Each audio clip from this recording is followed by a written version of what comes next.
All right, we're about to get started.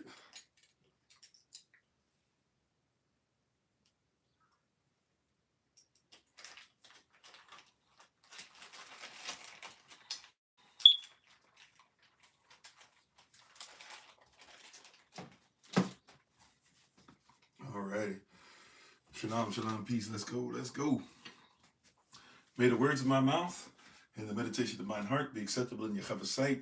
He is our strength and our Redeemer, and it is in His name, which is His authority, that we pray, praise, proclaim, project, and protect. Today's message, Aman. Hola, mi nombre es Kofi. ¿Cómo está? Bonjour, je m'appelle Kofi. Ça va? Ni hao, namaste.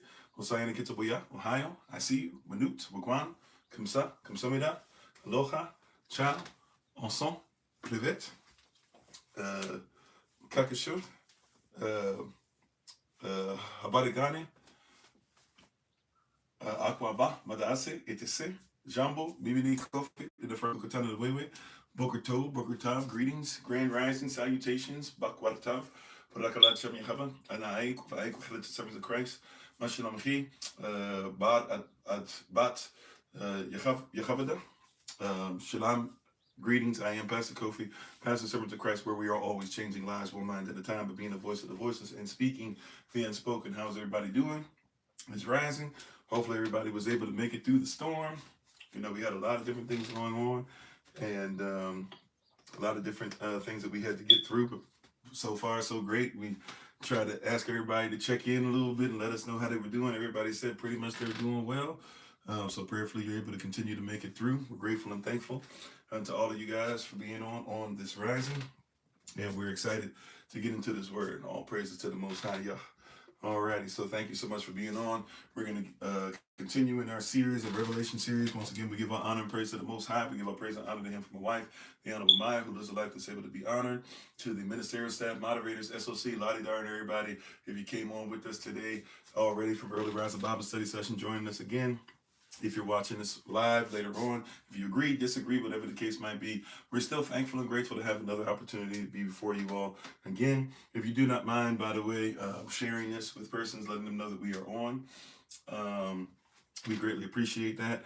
And we're excited. We seem to have had some issues, more than likely because of weather, with participation and things yesterday. But prayerfully, those of you who missed, will be able to go back and listen on and listen again. And we thank you guys for being on with us. And hopefully everybody is doing well, as we said earlier. So we're going to get ready to go to Revelation chapter 6. If you're able to turn in your Bibles there to Revelation chapter 6, we're going to read verses 5 and 6. They'll be our focal scriptures for today. All praises to the Most High Yah. Revelation chapter 6, we're going to read verses 5 and 6. And as we're turning there, if you're able to rise your feet in reverence of Yahweh's word, or however you are able to reverence the word of Yah, we ask that you do so at this moment in time. And we'll get ready to be on. As you're rising too, some quick announcements. We'll be on for our live session, #Real Talk session this evening at 8 p.m. New York time. Patreon members, don't forget to check out stuff throughout the day. #SOC University. We've been putting some stuff up there for you as well. So prayerfully you've been tuning in.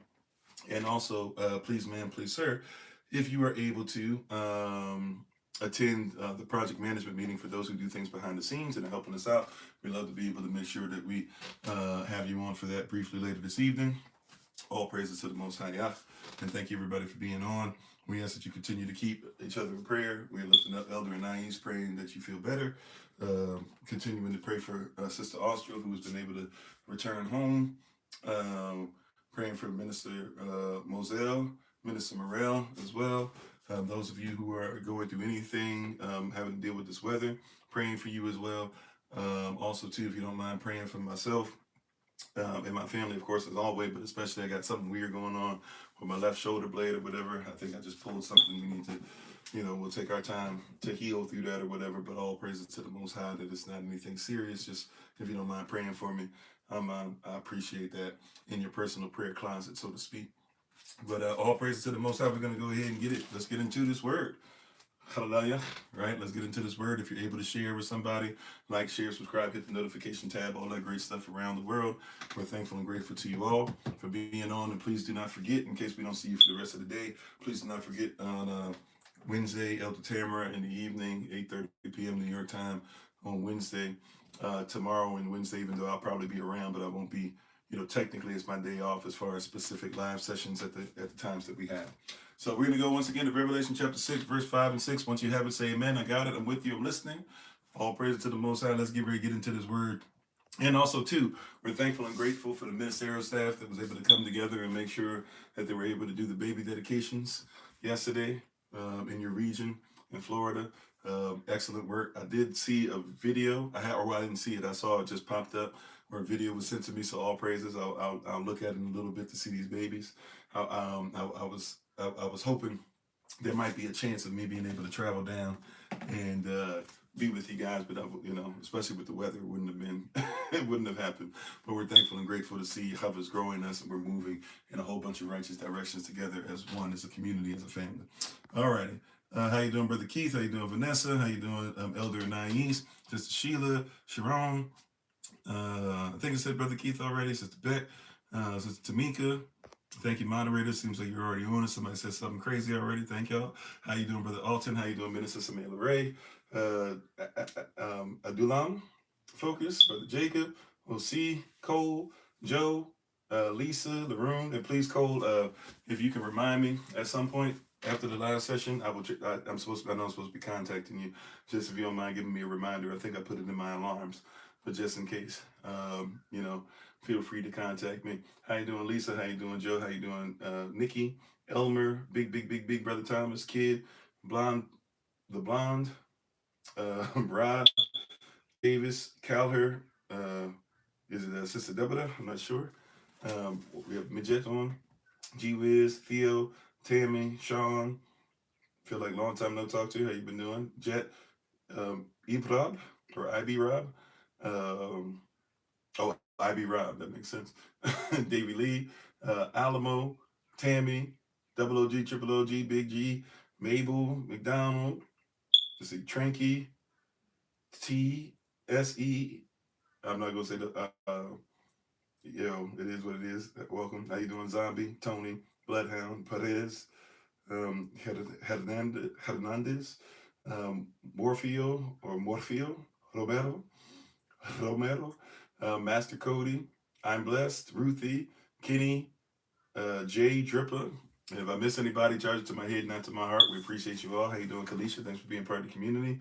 Deborah, Sister Deborah, Aman, and everybody on. El Chico, Bean, alrighty. Everybody who's on, thank you so much for being on. We appreciate you on all the different platforms.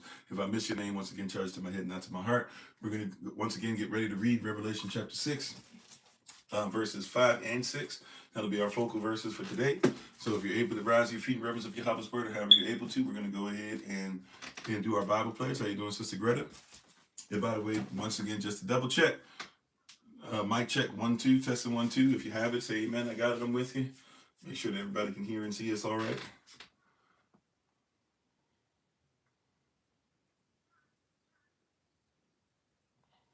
Okay, sorry about that. If you can hear me, let me know. Yes, no, maybe so. Just realized that some of us weren't on the proper signal.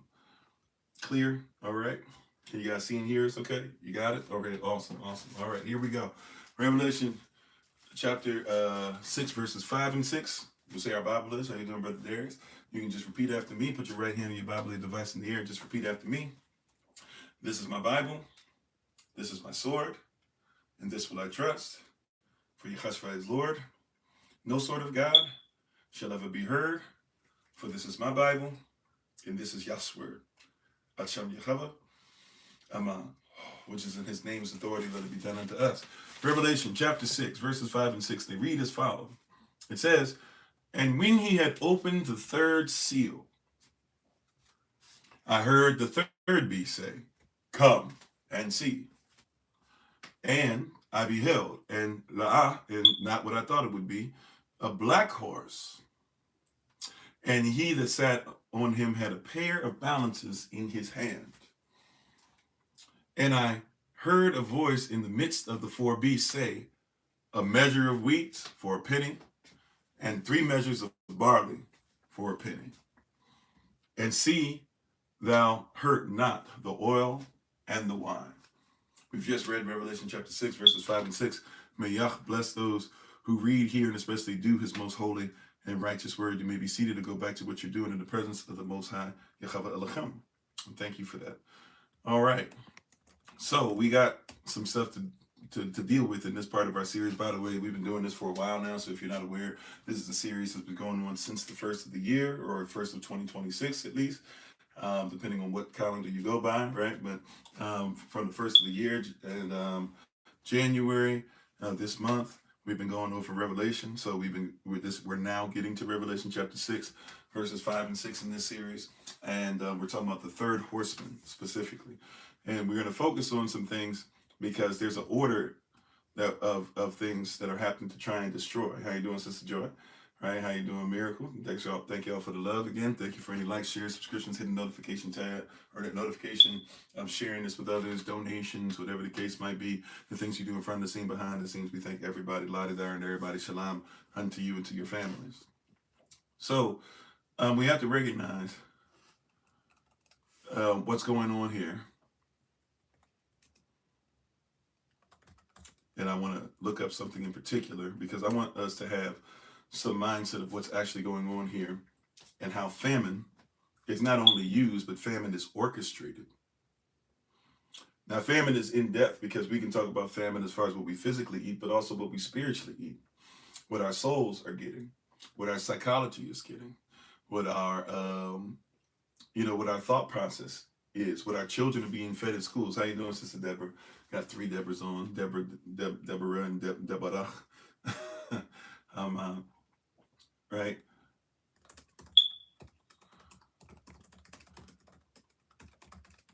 So I want to have us comprehend what's going on here with this imagery here, right? So the imagery, what we need to figure out here is that it says that there's scales. Now there's a horse, there's a third horseman, right? And this third horseman is carrying scales.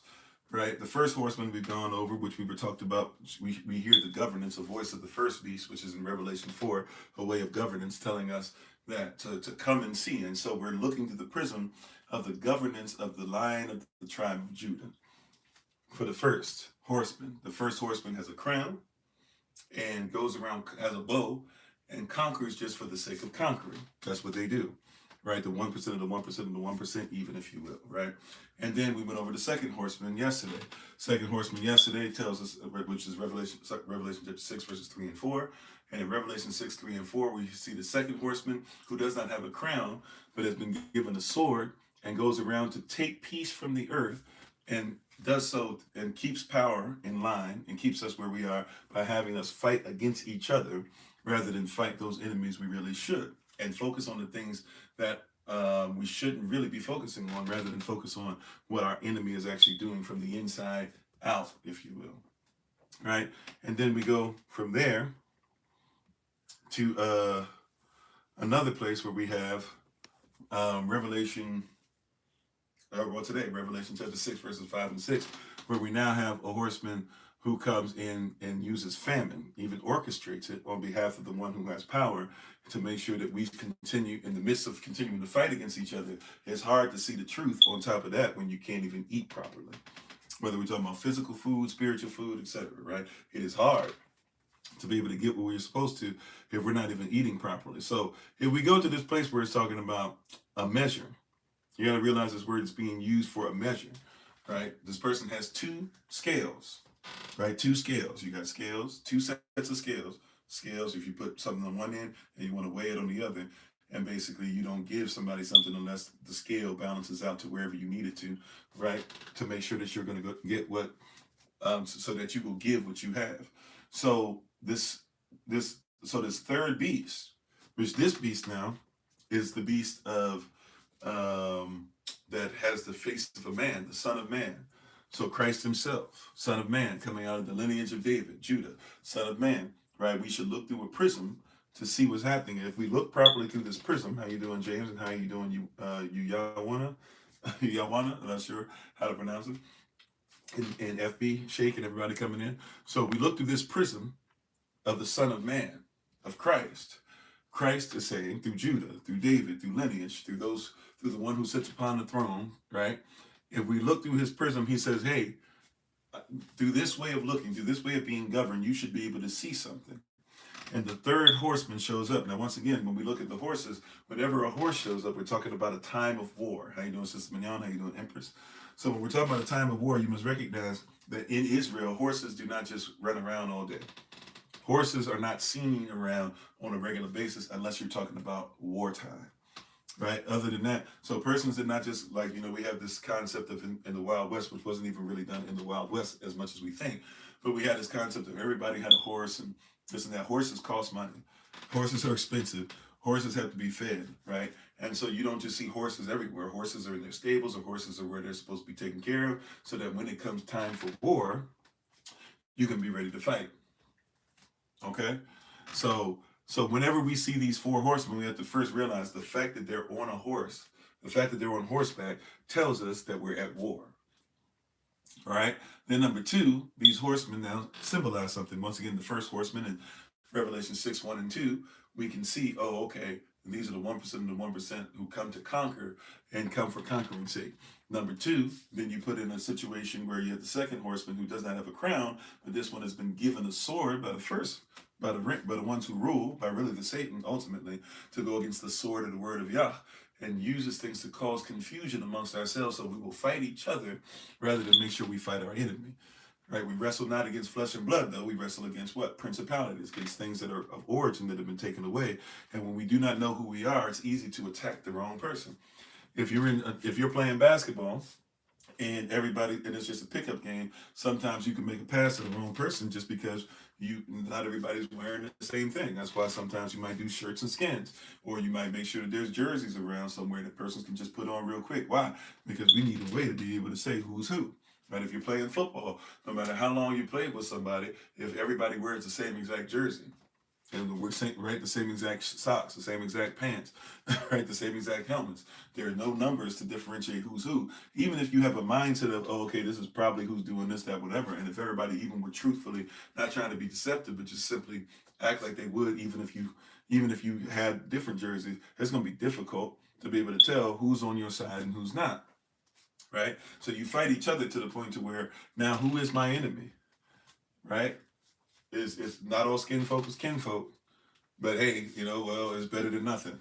Oh, well, you know what? All white persons aren't necessarily evil, but hey, it's better than nothing. Hey, you know what? The Bible is actually misinterpreted quite a bit. That being said, well, anybody who's using the Bible, I guess, the Bible's been used poorly before and it's been used to conquer persons. So I guess everybody that says anything about right, we'll fight each other for all these different reasons rather than trying to say, what is the situation behind us?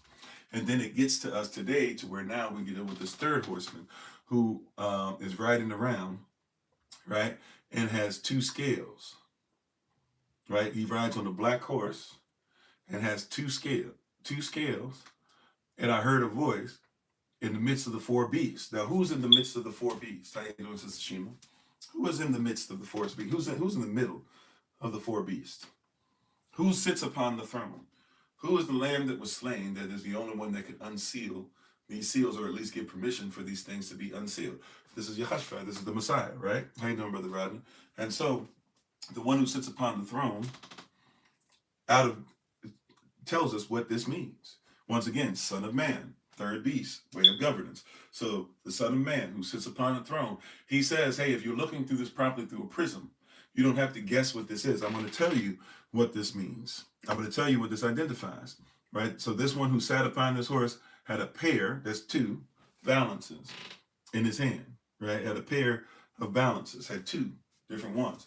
And this is what the person from the throne said. Yehoshua says, hey, a measure of wheat for a penny, okay, and a measure of barley for a penny, and see thou hurt not the oil and the wine. All right, a measure. So first of all, let's deal with this word measure. What does a measure mean here? Okay, this word measure here, right? This word measure here means what? It means measurement, of course, but what does it really mean? This word measure here that they're using, it actually means a daily ration. Okay, a measure of wheat and a measure of barley is saying a daily ration, what you need for the day. Now, this is crucial because the one who sits upon the throne is the one who we pray to and we say, Our Father, who art in heaven, hallowed be thy name. Thy kingdom come, thy will be done in earth as it is in heaven. And give us this day our what? All right. I know this is scripture that you know already, but just roll with me. I want you to think, inside the kingdom, not necessarily outside the box. I'm coming to you with common sense today, or kingdom sense today, rather than treating you like commoners and coming with common sense, right? This is not common thought for us because we do not think within culture. So, our Father who art in heaven, hallowed be thy name, thy kingdom come, thy will be done in earth as it is in heaven, and give us this day what? Give us this day what are we supposed to receive every day? Every day. Give us this day what?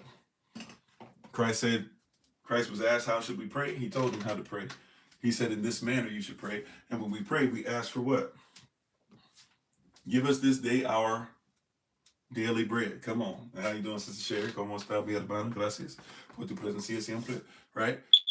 Give us this day our daily bread every day, right? Because man should not live by bread alone, but by every word. So this is going to a place where we need this bread. There's something going back to even when we were in the wilderness, that the manna would rain down. Right? The manna, it would rain down from heaven. The manna, it would rain down from heaven. It would what? It would rain down from heaven. And manna, although we know it to be a type of bread, it is something that was called, what is it? You could not duplicate it. You could not cook it. The resources that were made were not of earth, but they were of heaven. And so we were a people that initially, we come out of this. Unfortunately, we need to get back to this. But we were a people initially, in our initial state, that lived specifically separated from the world in what they call the wilderness. Wilderness just means that you're not considered to be of everybody's civilization, right? We were a people that were separate from the world, right? And in our separation from the world, in being separate, what happened? In our being separate from the world, what happened? We had to be taken care of separately. If we are in the king's, under the king's watch, if we are under the king's rules, if we have separated ourselves from the world, if we have been protected from the place of bondage and the spirit of bondage and came out of that golden calf mindset, then we have to be given something to make sure that we live where we are. We have to survive, if you will. If we are, really, we should thrive as we are. So manna would run down from heaven. Manna literally also meaning, by denotation, not only bread, but it means, what is it? How you doing, Calvin? Right? We ate it and it filled us and it gave us nutrients and everything the body needed. But we were in the midst of the wilderness, not even in a place where we could truly forage for stuff for ourselves. So we got this thing that Yahweh came up with specifically, that rained down from Shemayim, that rained down from heaven, right? And it was called, what is it? We were thankful for the unknown source, or the things that we couldn't even put together, but Yahweh would use it to feed us. You see that? Now here, it says in Revelation chapter 3, we've gotten so far away, Revelation chapter 6, verses 5 and 6, we have gotten so far away from that now we're looking to make sure that we get a measure from the world. And the measure from the world is not necessarily feeding us properly. It's actually taking away what we have. Okay? A measure from the world. So when it says a measure by a daily ration, and it says, so a daily ration of wheat for a penny, and a daily ration of barley for a penny. A daily ration of wheat. All right? So this would be about a quart. Right? About a quart. Someone will argue it might even be a liter, right? But let's be generous. This is about a quart of wheat, a daily ration to feed your family, right? And or really not even to feed your family, to feed one person, right? A daily ration of wheat, a quarter. Okay? So this is a daily ration, a quarter of wheat. And barley, when you got your daily ration, it'd be 3 measures, which would basically be, think of 3 quarts. Or if you want to go by liter, think 3 liters, right? But I'm going to just go by quart for today. So quart, right? So a quart is for one person of wheat. So they said, we'll give you what you can have to eat of wheat, and we'll give you, and then you can, or you can have the choice of, or you can maybe, if you can afford both, you can have also barley. Okay, barley, which would be 3 measures, 3 quarts, right? And that'll feed one person. Okay, and it says that the payment of this is a penny, right? Which really back then would have been a denarius, right? If you right, a denarius. Now this is this part of denarius actually is interesting to look at. Just give me 1 second. Make sure I'm spelling this correctly. Okay, so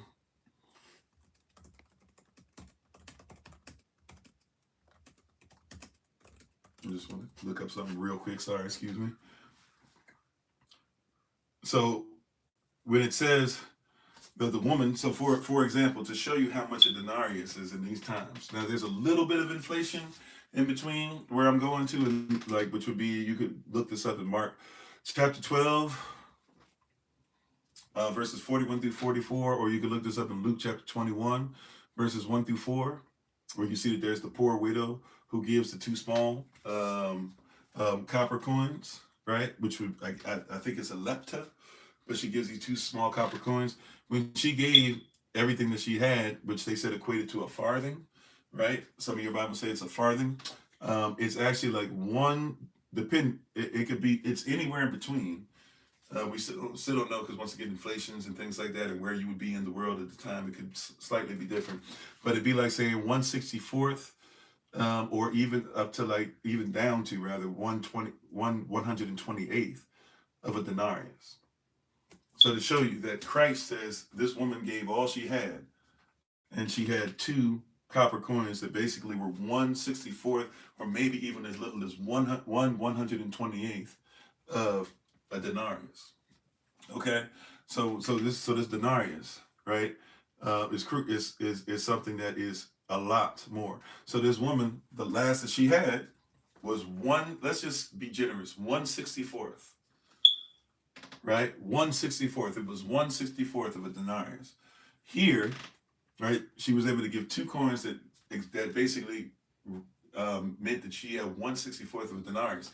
Here we see that when it says, "Hey, give them a full measure for a denarius." So imagine somebody who's only able to give, when they give everything they have as an offering, it's 1/64th of a denarius. And here in Revelation now, it says that 1/64th of denarius, you need to have 64 times what she gave, just so you could receive 1 measure, or 1 daily ration of wheat, or 3 measures, 1 daily ration of barley. You see that, how expensive that is? Hopefully that makes sense, right?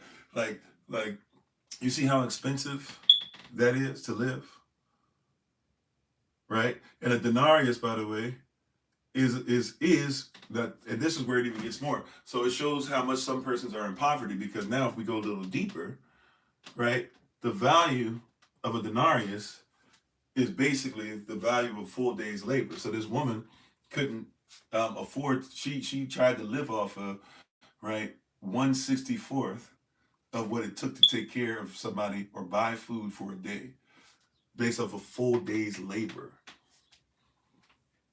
So Christ says, "Hey man, the 1/64th that you gave, I see it as being more powerful." That being said, now we look at this the opposite side, right? There are persons who were living at that time off of a 64th of what somebody would make for a day's labor. Now, we're not talking about even taxes that come into play and all this stuff too, right?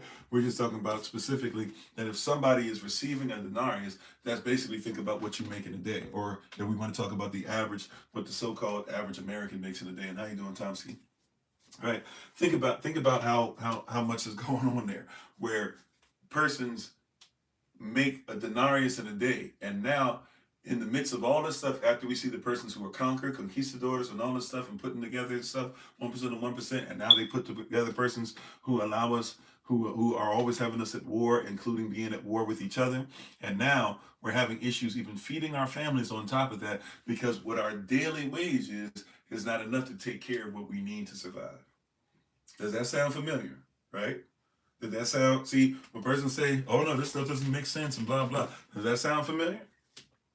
Does it sound like something where we see persons? There are persons out there trying to make it, not in some third world country that's outside the United States corporation. We're talking about some third world countries, like a third world country of Mississippi, who has abject poverty in a lot of places. We're talking about a third world country like West Virginia, abject poverty in some places. We're talking about a third world country called California. So you have to recognize, even in third world countries, you have persons that live in mansions.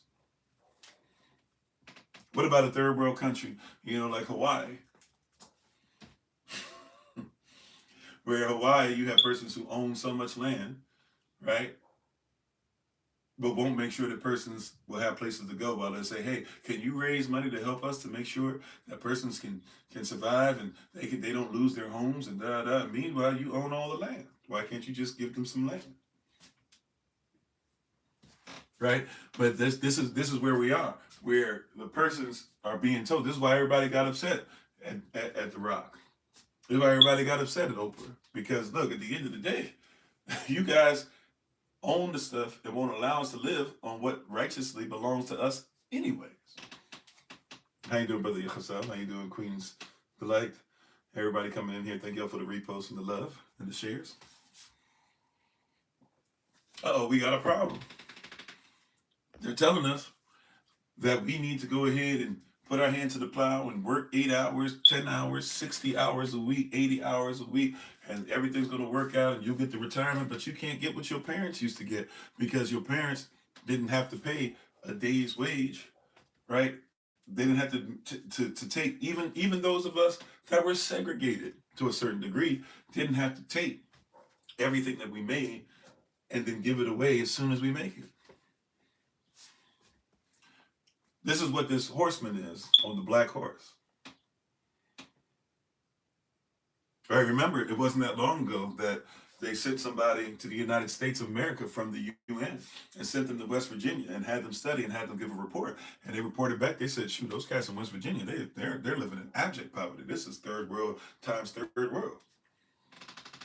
But we think, you've been taught that you live so much better than not realizing that there are persons coming, right?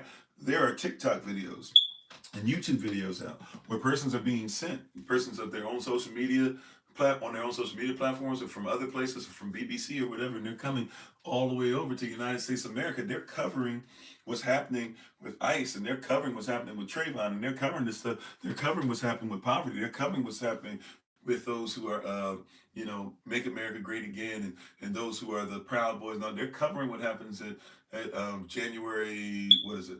Forgive me the date. Was it January 6th? Whatever that was, 2021 or whatever. They're covering this stuff.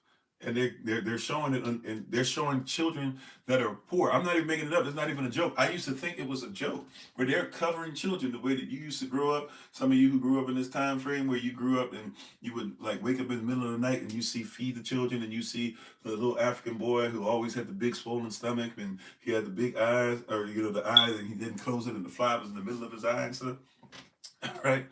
And they didn't help them, but they just covered them, right? And they would say, hey, can you send money to help these persons? They're covering your children like that.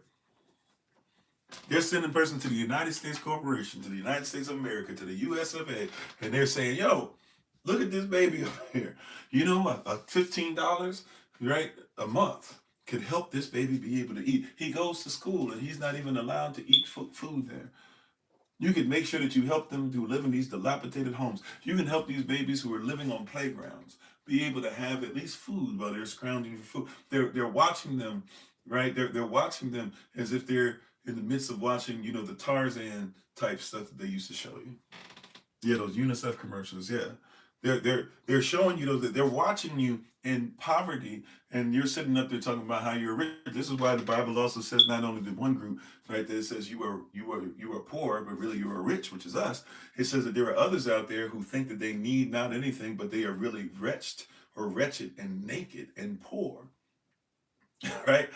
Persons are living in this weird place where they swear up and down, oh yeah, we're fine, we're this, blah blah, everything's well, God bless America, all this stuff like that. And the reality is that you're living in poverty, and you've been taught that it's the American dream, and it is the American dream for the ones who conquer for conquering's sake, Revelation 6:1 and 2. And it is the American dream for those that want you to fight against each other and not realize what's actually happening in your own backyard, Revelation chapter 6, verse 3 and 4. And it is the American dream for the ones who sit upon the horses, the black horse who comes up in your neighborhood and now has affected your grocery stores and now has affected your homes. And now you're so upset that many of us have said, you guys can go ahead and fight that fight. You guys can fight against ICE. We're going to sit this one out. And everybody's so frustrated and mad and angered. And how dare you guys? You should be fighting harder than everybody else. Do you not see what's going on?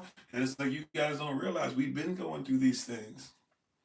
But now it affects you. See, now you see, oh, wait a minute. Now my eggs cost more. See, I know what it is to live in a neighborhood to where we live around a lot of poor folk. We ain't really doing, as far as the average, we ain't really doing that well technically ourselves, right? But Yahweh provides all our needs. All praises to the Most High. But I live in a neighborhood and go around quite a bit where we have to help each other and we have to make sure we give out bread. And there's a church right up the street where they're giving out food constantly. There's another church, give credit where credit's due, right? But we've been out here. Right? And now that your eggs, see, I know what it is where there's an Aldi's that's not too far, walking distance, right? I can go over there, get some food, come back, it's a little ways, about a mile or so, but I can go and get some food and come back, walking distance, right? That being said, I know what it is to go to that Aldi's. I know that if I go over there to get some food, I promise you, it's been costing more, even though I'm in the so-called poor neighborhood or the poor area, it's cost way more to go over there and get eggs and stuff for a long time, right? And if I ride a little bit down to where it's a rich neighborhood, it costs less to get food over there. And I need you to catch that this is something that's not done accidentally. This is not just a random thing that has happened because of random thought process. This is something that was done on purpose. That your daily wage is now supposed to be the cost of food. I know what it is to be a door dasher and be dashing my behind off. Dashing my behind off. Right? I know what it is to work for Amazon and be doing side hustle and working in the warehouse as well and working my butt off to the point where I got a hernia. And I'm like coming home and I had to quit the job because the job actually made it worse on my pockets than it was to not work for the job. See, some of y'all are like, if I be honest, yeah, Yahweh told me, Yahashua told me, the Vakatash told me, yeah, you're going to have to come out of that and you're going to have to stop working in the field. But if I be honest too, it wasn't that difficult a decision because I was working diligently in the field. And when I realized it was easier to feed my family not having to go to a job, that's when I started having to really be like, Yah's word is true. His word is true. Seriously, right? Like we don't think about it in that way because we're not looking at it through the prism of the Son of Man, the third beast that sits on the throne, the governance of Yah. The Son of Man tells us if we look at this properly, this is a designed thing. There's two scales that it's carried by this one who's on this horse. One scale says a daily wage is what it costs for wheat. A daily wage is what it costs for barley. If you want wheat and barley, you got to be able to pay 2 times what it takes the average person to work. And persons don't want to think about it that way, but that's real talk. Because everybody just says, oh, just get a job. Have you not realized that your farmers, even your farmers, can't get you food anymore because your beef has to come from Venezuela? You know the country or is it Venezuela? Forgive me. Where is it that your beef has to come from now? I'm sorry, they got that oil coming from there. Which country? Somebody correct me, please, before I go further on that. I don't want to mess up. I know that I want to make sure I get that correct because somebody would be like, oh, y'all don't know nothing, blah, blah. And honestly, I don't pay enough attention to it because I don't depend on that, right? For my food. Argentina. Thank you. Argentina. Which, by the way, Argentina is a very interesting place to get your stuff from because if you know about the Nazi connection to the United States Corporation, then you would recognize Argentina would be a place that you probably wouldn't necessarily think that persons who fight Nazis would go to get food. Uh-oh. That's a true statement, by the way. I'm not making that up, right? Like, that Nazis, even before the war was over, but definitely when the war was over, a lot of persons went over there. Some persons even believe, even though I think it's not really true. At least as far as, I don't know, I have to say allegedly not true. But, there's persons that believe that Hitler went over to Argentina and lived there until his 90s at least. before he died or something. But the reality is no, like, regardless of how you feel like that, Argentina is led by racist rhetoric because it's led by the SS. Persons forget South America has gone through some stuff too. See, we the system. See, the conquerors, the 1% of 1% of the 1%. We don't know who they are. We don't recognize who they be. How you doing, Cupid? Or we don't recognize who they be. So these cats is out here. Seriously, think about. I want you to think about this. Even the persons who helped you to make sure that you won the Cold War and were helping the other side on the Cold War as well. For those of you who think you were on a proper side, whatever, guess what? I need you to recognize that those persons were former SS. I know there were quite a few of them. They got rid of the big names that were too problematic that most of you would at least kind of sort of know of. That came out the Nuremberg trial. So they did that to make sure that they said, hey, we got rid of those bad ones. But the reality is that they kept them on the ones that were going to help them to build bombs, nuclear bombs, help them to build submarines, help them with jet propulsion, nuclear fusion, things of that nature. They kept them on staff. Matter of fact, if you look at certain pictures, all over the world, by the way, this was done in just about every country, right? All over the world, you'll see pictures of persons that come together for these big momentous occasions in which something has been created that's new, right? And in these big momentous occasions of something that's been created with whatever new technology, you'll see a bunch of persons standing, and like you used to stand for your team pictures or your class pictures and stuff, and everybody's standing there together. But if you look carefully, sometimes you'll see a guy in there with a scar, a German guy in the background, maybe one or two of them with a scar, right? And looks like they've been slashed in the face. That used to be a thing of honor for young SS soldiers. It was actually supposed to be something they didn't do, but it was kind of something they did on the low, right? And they just kind of let them, okay, that's boys being boys. They would say it's wrong if we catch you doing it, but they would fight each other. They would fence. They had this particular type of German style of fencing. And in the fencing, a lot of persons would get caught in the face. Sometimes if they didn't get caught in the face with the sword, they would actually ask somebody to slash them on purpose because it was a thing that. So when you see all these movies, or when you see any of these Indiana Jones movies, or when you see some of these movies where you see guys who have a slash on their face, that's not just the person that's scary. That's supposed to be, hey, this is SS.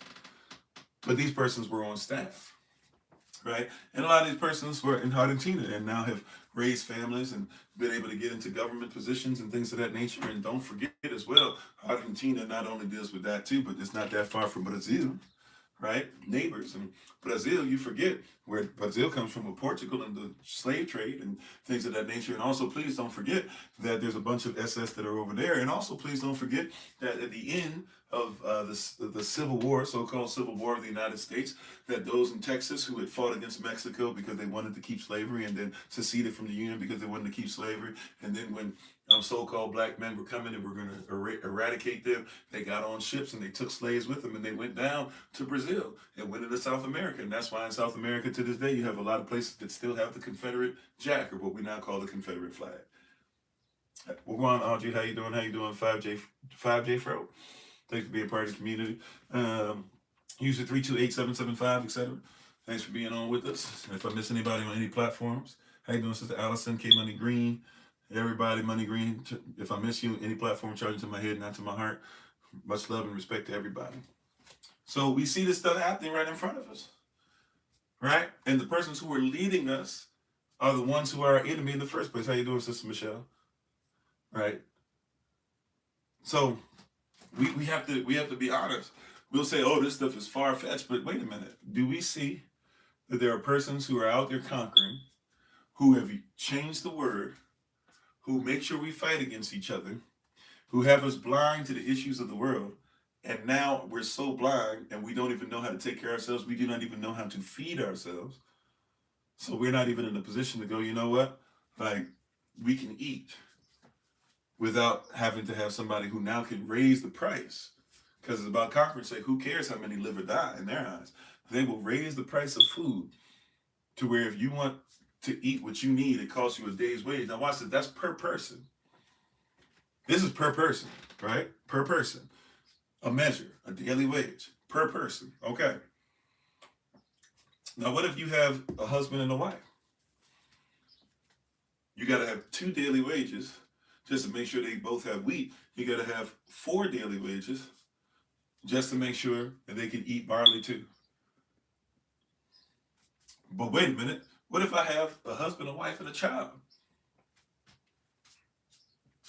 I got to have 6 daily wages to make sure they just have barley and wheat. We haven't even talked about meat. We haven't talked about meat. No, that's upper echelon. Right? We haven't even talked about wheat. How you doing, Sister Regina? We haven't even talked about wheat. Meat rather. Just wheat and barley. What about milk? What about eggs? Right? These things that keep raising. How is it that what I used to be able to look? And I know this is when I was broke, and I had to find some places. And if you know how to do it, you can kind of sort of still do stuff like this today.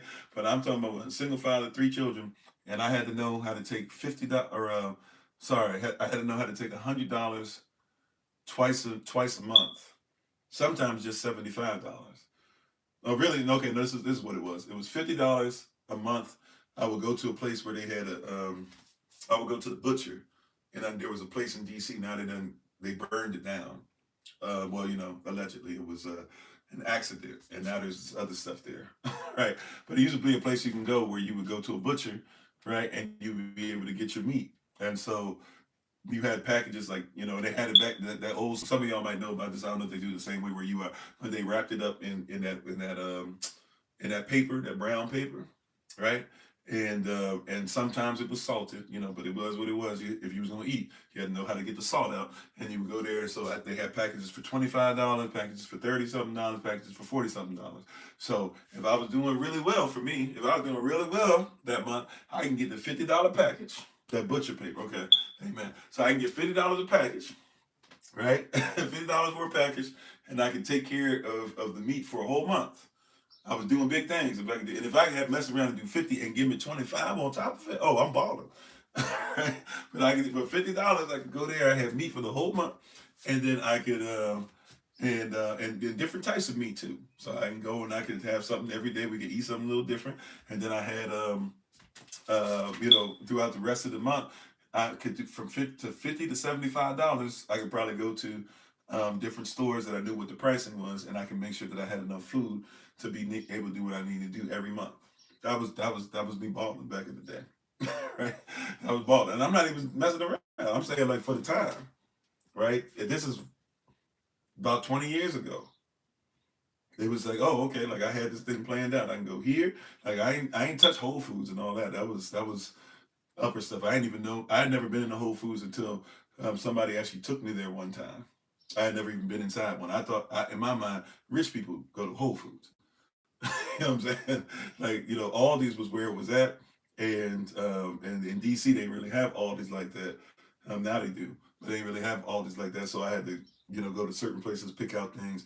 I tried my best not to go to the corner store because they were already doing that, canned meat and crazy stuff like that, and stuff that they wouldn't eat themselves. They were ramen and stuff like that. They were trying to charge you $4 for a pack of ramen, crazy stuff. And this is like 20 years ago. So I can only imagine what they're doing now. Right. How you doing, Sister Judith? So you said, okay, if that's what you need to do. I mean, it's interesting you don't talk about the 2 olive trees. You said pastors aren't Israelites. Pastors comes from a word that means kohelet. Do you know what kohelet means? So when it says in Jeremiah chapter 3, I will give you pastors after my own heart, it says kohelet there. Kohelet is actually talking about an assembler. So a pastor is nothing more than an assembler of an assembly. Make sure that you catch yourself as far as when you bring that stuff up. Also, when it talks about Elijah and Moses, you only talk about Elijah. It's weird that y'all don't ever say in Malachi, which is not called Malachi, by the way. Malachi chapter 1, verse 1 tells you the name of the scroll is the burden of the word of Yehovah, and it's written by Malachi. But either way, when you read Malachi chapter 4, Malachi chapter 4, verses 1 through 6. It talks about Moses and Elijah because they're the ones that are going to show up at the transfiguration, and they're the 2 olive trees that are actually talked about in Revelation, as well as Zechariah as well. Right? So you got to have your stuff together. But anyways, I'm talking about this particular part of Revelation, right? It's very odd persons come on, they don't have their stuff together. You got to have your stuff together, right? Thank you, moderators. But we didn't, so we went through all that. I had like $75 for food and this and that or whatever, and I'd be able to eat. Now, What's $125 a month gonna get you?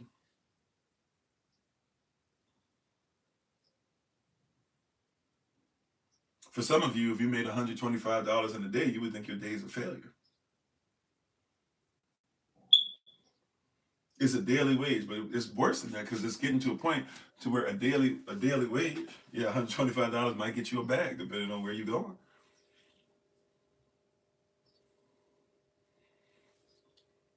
right? They've raised the price so much. It's because it's, they got us to fight so much that we stopped even fighting to make sure. Hey, wait a minute, do we have our own food? You ever thought about it? Like in all the fight. Wait. Before we keep telling sisters that they don't deserve protection, and before we keep telling brothers that they don't mean anything, time out. Does anybody have a business that we can support that has food? And once we determine that, okay, maybe we can fight again. But until that, we're gonna run out of energy for proper fighting. We're not even gonna have the brain capacity, right? Like, are we getting proper cholesterol, proper amounts even of cholesterol, of proper cholesterol? Why? Because your brain is made out of cholesterol almost 100%. And we're getting headaches because we're losing memory. We're having persons who are literally growing older and do not have the ability to recall things anymore. And we're saying, oh, it's just a terrible thing, but this thing is growing, and more persons are getting Alzheimer's disease or Alzheimer's types of issues in their life because they haven't even been taught. Hey, wait a minute, time out. Are we eating real food, and can we afford it, or can we afford to keep allowing these persons who are building certain things to keep building these things, right? To where they've now grown and they've kicked us out. We don't even look to go to each other. We don't even look to go, hey, before I buy clothes anywhere, does anybody within our community sell clothes? No. Just give me whatever. Well, they don't have my style. They don't have this. They don't have that. You said what? When Dixie asked $21 for a turkey leg? Just one. Right? We don't even think like that because we're so busy fighting each other that now it's easy for those scales to be presented, and you haven't even looked twice to see where those scales come from.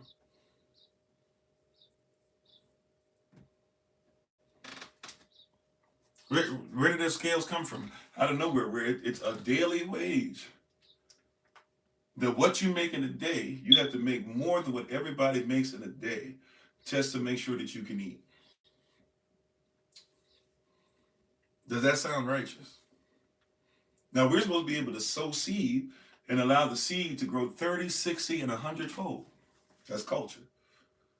But rather than sow seed, we've been taught to eat things or to buy things or to look for persons to provide so that, hey, you got even to give to others now. We don't even make sure we give to ourselves or allow ourselves to grow. We say, hey, whatever you have, give me everything that you have. See, because we have a mindset of consume. But what about producing? We do not have production. And when you get to a place where you have fought with yourselves and fought against righteousness to the point to where you do not have righteous production, all you can live in is unrighteous consumption. How you doing, hood living? I'm gonna try to say that again. I don't know if I can, but Holy Spirit just gave a bar there. If you have gotten yourself to where all you do is get yourself to where you are literally having righteous, or you don't have righteous production, you will you will fight yourself into a place of unrighteous consumption. You know, a lot of reasons why black folk eat pork in the first place is because you had to. You couldn't afford to. So if you had the same mindset of you're still a consumer only and don't learn how to produce or learn how to produce something else or learn even what Yah has produced around you, you know, when you go outside, for most of us, 70+% of what you're going to see is edible. We do not even think twice about that. 70% of what we're going to eat or what we're going to see outside, you could eat if you study. You shouldn't just go out there without any proper study, any proper teaching, but you can go outside and eat 70+% of what's around you. But we're so grabbed into their system, and it's so interwoven into our mindset that, hey, I couldn't go outside. See, I'm telling you not what I heard. I'm telling you what I know. I'm telling you what I had to live. Sometimes you gotta learn. Hey, this is growing in between the street. You can scoop some of that up, wash it off. Hey, man, I got a salad. You know, hey, white carrots they grow too. You need to learn the difference between that and the one that looks like white carrot that basically is poisonous. But white carrot grows is actually more original than the orange carrot. I got vision issues. I can grow carrot and I can eat carrot. I can have medicine. Or what they call natural medicine. You know, technically, you can't heal yourself. You can't heal yourself. So, but you hear what I'm saying? Yeah, a ground beef a pound, $12, $15. Used to be crazy when somebody be like, man, this ground beef 5, 6. You know what's wild? I remember, and this is for some of you, y'all told me stories way back, but you older than I when it comes to having vehicles. My first vehicle, I didn't get it until my adulthood or whatever, anyways. But I recall going in the first place, the first time I went to get gas. Well, I don't know if it was the first place. I remember there was a place where I was stationed when I had my first vehicle, and it was $2, like on the dot, $2 a gallon. Some of y'all got stories about less than $1 a gallon, right? But I'm just saying, $2 a gallon. And now there are some places where it's close to that. When they decide to bring it down, you can still every once in a while see that, but $2 a gallon, stuff like that. Some person remember it was 75 cents, 50 cents a gallon. Somebody said that on one of the live sessions before. I was like, what? 50 cents, right? So inflation is much, but once again, when you have no ownership over the stuff, or when you have no control at all, right? Then it's easy when you do nothing but consume. It's easy to consume yourself into a place where we are defeated. When we're so busy, once again, yesterday, second horseman, we're so busy out fighting one another that we fought each other out of what's there for all of us. When there's so many splits and so many divides, right?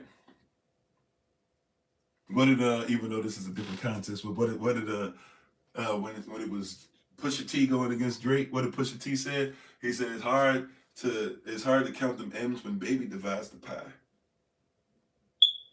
Right?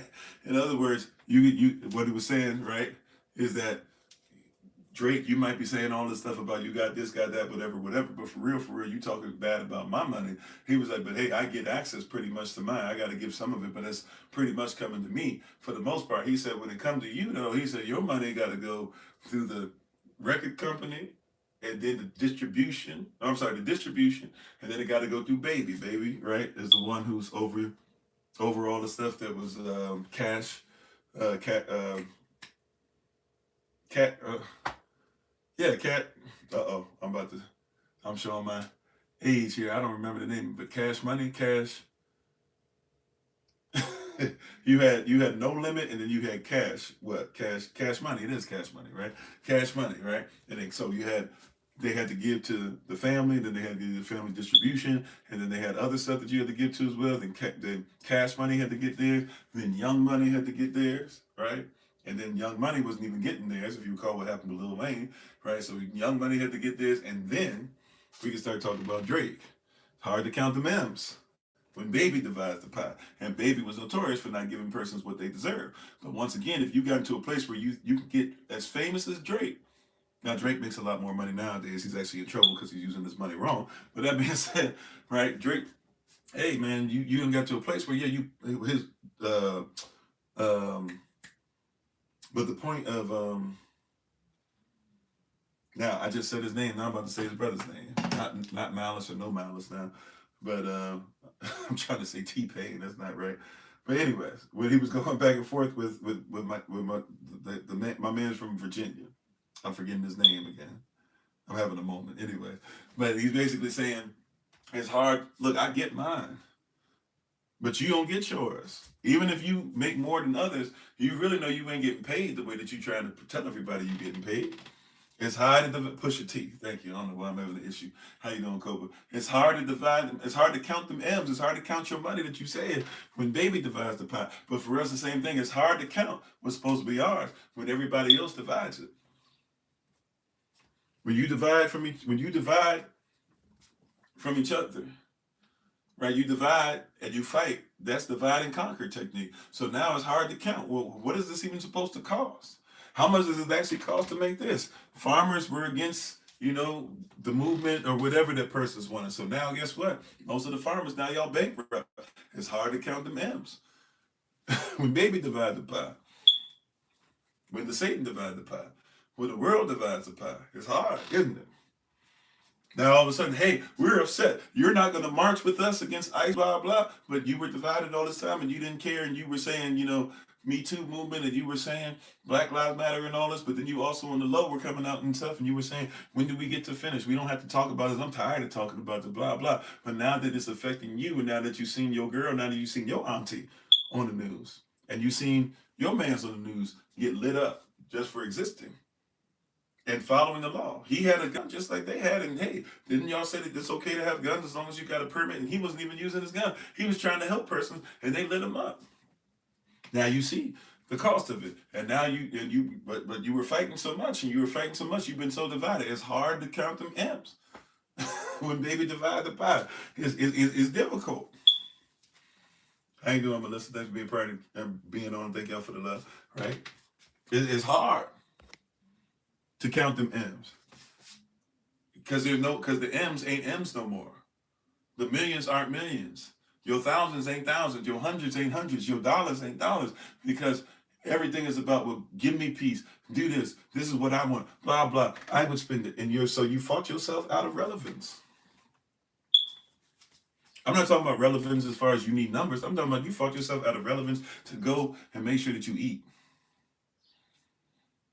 You fought yourself out of relevance as far as, hey, when we say stuff about land and stuff, we could all be like, hey, I got this much, I got this much, I got this much around the world. We got land. But we don't think about that because what? It's about us. We've been so divided. So now here it is. We're talking about trying to help each other, but we don't even help each other because we don't even know how to use what we have. Use your windowsill. Windowsills used to be used to make sure that you can grow stuff year round that you use for spices. Why are you paying for spices? Spices, by the way, just simply talking about ground up herbs. Why are we paying for spices? We got that. Yeah, why are we talking about room and shelter? You remember there was a time that came up to where, hey, oh, your family? Okay, well, shoot, we just gonna all live together and grow together. How long? I don't know. As long as it takes. Now, there's rules and regulations, there's laws. We got to make sure certain things are done, but we're going to take care of each other. Now, oh, I don't want to be a burden, blah, blah. Okay, but then you out there, and now you're mad that you out there. You were so right because you were taught even in that. You think that it's wrong because it's hard to divide them, right? It's hard to count them M's. It's hard to count what a home is when you've been taught to be divided amongst yourself. It's hard to say what a man is when a man is toxic. It's hard to say what a woman is when a woman is now toxic. It's hard to say what a woman is when you have to say, well, women have sperm too. Men can have periods too. I thought you said they aren't men. I thought you said they don't identify as men. Well, what are you trying to say? No, what are you trying to say? So divided.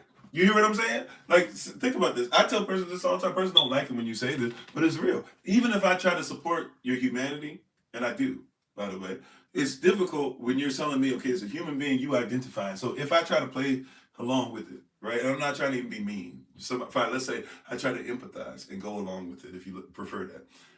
If I say, okay, you want to be called she, I don't really do this, but let's just go down this road. If I would say, okay, you want to be called she, all right, you're no longer a he. But then you recognize that you do he things. So guess what you do? You'll say, okay, well, now I'm fluid, or now I'm queer, or now I'm bi. Okay, so are you bi as a male? Well, I identify as a male sometimes, so you can say that I'm cis bi. All right, but then you dress up as a woman today and you feeling like a girl. Okay, well, I'm gender fluid. So then don't call me any, call me they, them. But it doesn't make sense even in pronoun terms because sometimes they, them is not you. Right, but so it's not about even keeping up a truth. It's about what you feel in the moment. And so now we're divided even in the speech. So how do I even defend you if you can't, right? Like you say you protect women and that women should be protected. But then you say all women should be protected.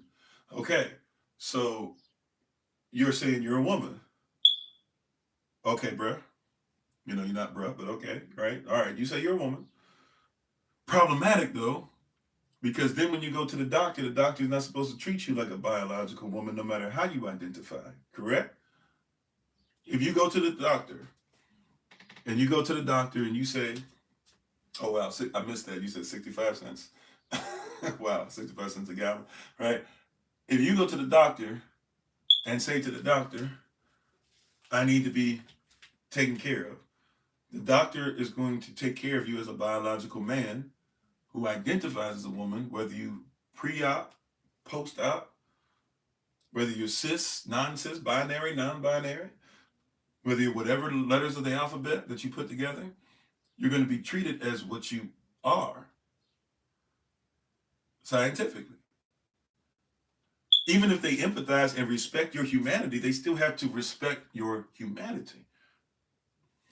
As a human being, they have to go, this person is in fact a male. Now, if the male, right? So when we say, okay, well, women need to be protected in their childbirth, and they need to have the right to do things with their period, and you come out and you say, okay, I'm gonna literally, forgive me, I'm about this. That's gonna be kind of nasty, but I'm just speaking truth. It's gonna be kind of nasty. I'm be nasty, as the young folks say. I'm be nasty. It's gonna be kind of nasty. So I'm just letting you know up front. You might want to, go away if you can't handle some stuff that person be doing to themselves. I'm not talking about the carving and cutting up as much, but I'm talking about there's gonna be some nasty stuff. I'm about to say, right? How you doing, Minister Raj? If I didn't say so already. So if you're going to say that you are a male that has a period and therefore begin to do all types of weird things, for example, filling up balloons with either red dye or blood and inserting it into yourself, and then trying to pop it so that you can say that you've had a period. And so somebody says to you, that's not medically safe. If I want to protect you, I have to tell you that biologically speaking, you're doing damage to yourself. It is not natural for you to do. It's not natural for a woman to do that. That's not how a period works. But because you want to identify and have a period and wear a tampon or wear a pad, we're supposed to support it and then say, see, we need to make sure that men, and if you're not aware of it, this is the 1% of the 1% saying, I don't care what you call yourself. Oh, you want us to make pads for men? You want us to make tampons for men? Cool, no problem. You want us to we'll start making the balloons that you can put up inside yourself. No problem. See, you think it's about a thing of fighting for rights, not realizing that they're fighting to take more of your money. It is wild, Brother Javon. Hopefully you're staying safe. I don't know how many of our truckers are out there on the roads, so please be safe with you. Right, but in your mind, you think that that's a freedom thing, and that they're fighting for your freedom, not realizing they're like, shoot, I don't care. Do you think that the person, and look, fine, I won't use Trump. Do you think, like, we make mistakes with all of them? Warren Buffett's supposed to be a nice one. Do you think Warren Buffett cares about you? When he said that he raised the price of all Coke products, the second he bought Coca-Cola Company, he raised the price of all Coke products 1 cent. Because even though it would just be 1 cent, and maybe wouldn't mean too much to you to buy Coke products, he knew that would be billions of revenue. You think he cares about you just because he rides in a regular vehicle? And maybe in his own way, but I'm here to tell you. See, you got to be careful. Like, do you really think, some of you think Elon Musk cares about you? You guys recall, like, and look, passive income is a thing. I use it for myself. I think you should use it for yourself too. I'm not able to use it at that level they use. With that being said, I use it. It's something you should know about. But, they'll tell you when it comes to taxes that you better pay your taxes, right? Even though lawfully you don't have to, but you got to go through right stuff. You got to know the law, so don't just stop doing it unless you're ready to do it lawfully. That being said, though, they'll tell you better pay taxes. You best pay them taxes, right? You better make sure if you owe something, you better pay what you owe. Elon Musk, he bought Twitter, right? And it's no longer Twitter, it's X. When Elon Musk bought X, did he buy it with money? And did he ever pay it off? Did Elon Musk ever pay for X or Twitter? Right? How you doing, Bruder Richard? Right? Now, they'll tell you How important it is, you better pay and pay your debt to society. Elon Musk never paid for X, never paid for Twitter. Elon Musk has shares, which they don't teach us how to get into and make sure that we have our own shares and our own stock and our own product and our own persons. But Elon Musk, he paid with shares. And you can't tax shares. And actually, I'm with that, by the way, because it wouldn't make sense economically to tax shares, because shares technically could go up or go down. They could all bottom out tomorrow. So who knows? Even if, right? So if somebody taxes you for shares, those shares don't necessarily mean that's what it is, right? Because money's not real. It's a representation of something. And hey, if we agree that this thing costs this much, then we'll just say that's what it costs. But what you agree upon can move up and down. Same thing with your dollar bill, right? And the value of it could say that you got to pay $8 for a dozen eggs. The value of it could say that you pay $1.20 for a dozen eggs. It could go either way, right? I get that. That being said, though, he can use shares to buy X, and then when somebody says, "Okay, we need you," so or to say, "Hey, this is basically what he did. Hey, I want to get X. You guys know that I'm worth this much. I got this many shares. So what I'm gonna do is I need you guys to just put a whole bunch of money up for me. The banks say put up a whole bunch of money for me, and go ahead and pay that off for me." And the banks say, "Well, if we're going to pay that off for you, then what are you going to give us?" And he says, "Well, you know, my shares, they're worth a lot." The bank says, "Okay." Now, Elon Musk, has he paid the banks back? Right? I'm just trying to show you how this works. See, you're out here having persons have you fight against each other so much and using things against you that you don't even recognize what's actually happening to you and what's going on with them and what's causing them to become rich, so to speak. This is a thing that you believe in this so much that you don't recognize that stepping away and looking at it and stop fighting each other so much that you can say, wait a minute, that's how they doing it. That's how they doing it. That's how they're coming in here and getting rich and then telling you pull yourself up by your own bootstraps. They don't even have what they say they have. And they have you working all day to hopefully make a day's wage to give it right back to them, and then later on get taxed in it and hope that, oh well, in the taxing maybe they'll give me a small percentage of it back. You know, I'll get 3,000 back, I'll get 10,000 back. Woohoo! I got taxed 75,000 away though, but they gave me 10,000 back.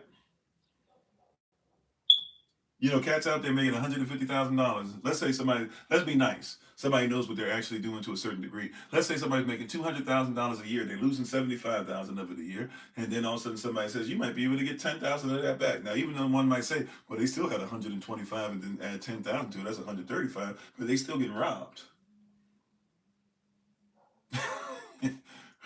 They're still getting robbed, and we're in a position to where we fight so much that we don't even help each other. He said, yeah, the times of backwards confusion.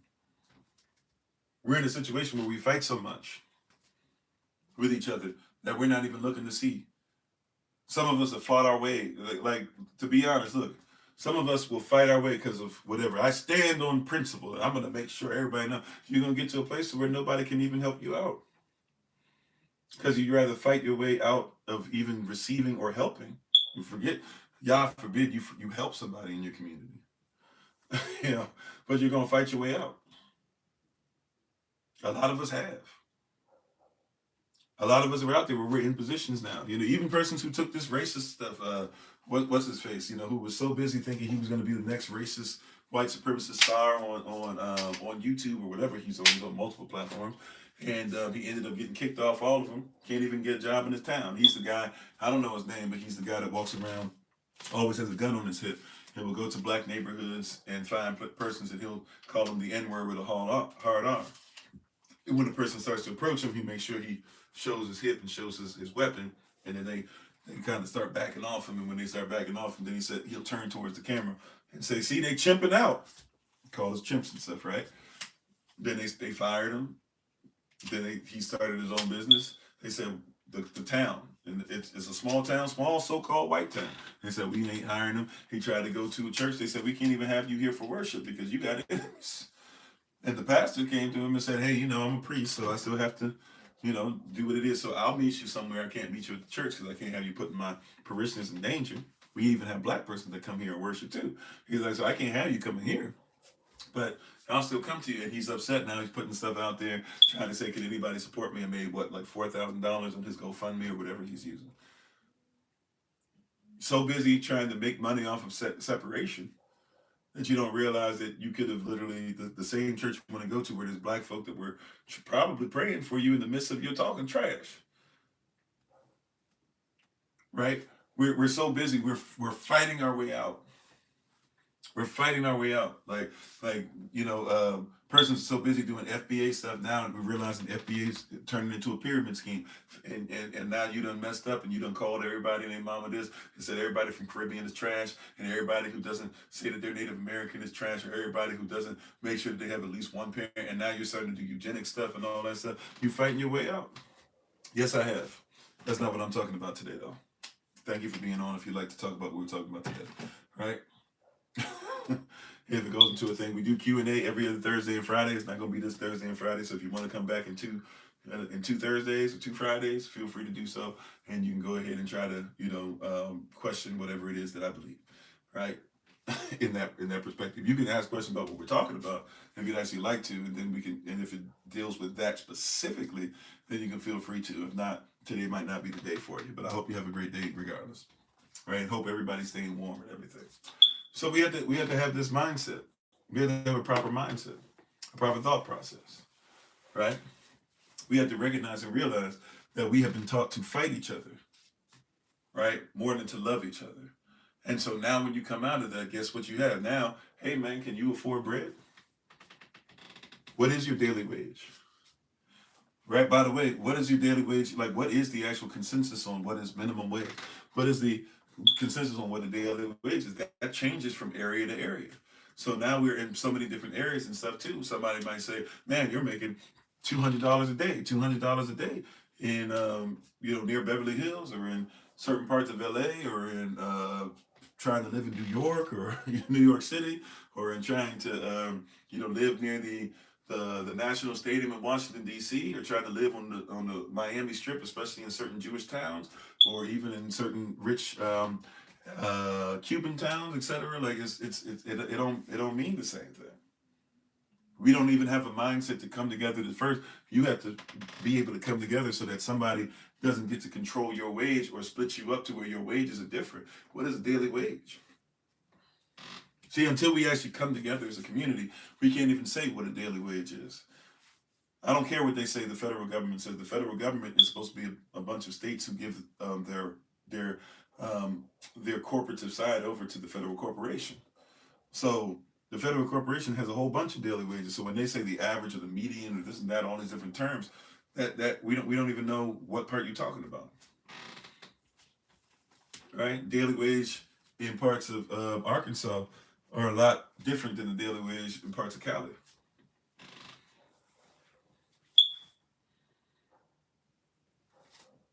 Right? But when you come together and you bring your income together, then that's when you start to determine the market. That's one of the reasons why little Havana, right?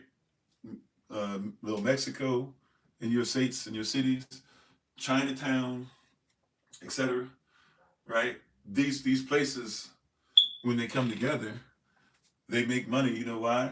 Because if a whole bunch of persons come together with the same mindset and say, hey, this is what we feel like the value of our stuff is, then you begin to determine the value. This is why if you go in a certain store in Mexico, you can see, some of their, and I don't know what they would call that particular chemise, please forgive me, but the one that goes over the shoulder and stuff and comes down and it's made of very great quality. You might see it for $50, but you'll see it $50 in that store, you'll see it for $50 that store, you'll see it $50, you'll see it matches. Why does it match? It matches because that's what we qualify as a community, as a culture. We don't pay any more, any less. Right? In the so-called black community, I know it's bigger than just that, but in the so-called black community, we will fight each other over like, hey man, bring it down for me because I'm black. Okay, well fine, we need to figure out in your blackness, we need to figure out what a black average is or what the black statement is, or what do we say that is as a community, because if that means something to us as a community, it's not based off of anybody else. Now, if I might make it more significant in Israel, In the kingdom of heaven, what something is worth is what something is worth. That's why the workman is worth their hire. That's what they worth. So in the kingdom, I would never go, oh, now look, in the kingdom, we're supposed to take care of those who are less fortunate. However, in the kingdom, if this is what we value this as, then that's what we value it as. So if somebody's charging me $150 for something that we value as a community at 20, we should be able as a community to say, hey, we don't do that for 150, we do that for 20. But we don't have a value system that says it's ours. So if somebody else comes and charges you whatever they want, and guess what you have to do? Since you don't produce it, or you have to, right? Since you don't produce it, you don't produce the value for it. Therefore, you have to consume it at whatever value is given to you, is produced for you. Salah. You see, this is not something we have to be more diligent in what's going on. We have to pay more attention to what's going on. We're not valuing things because we can't even tell you what the value of it is because we don't produce it. So if somebody else has to keep telling you the value of everything that you wear and everything that you own, well, if somebody always tells you the value of it, how you doing, Brother Jermaine?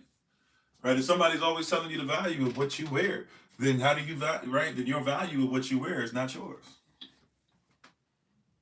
If somebody tells you the value of your hair, then the value of your hair is not yours. How you doing, Bo Servant?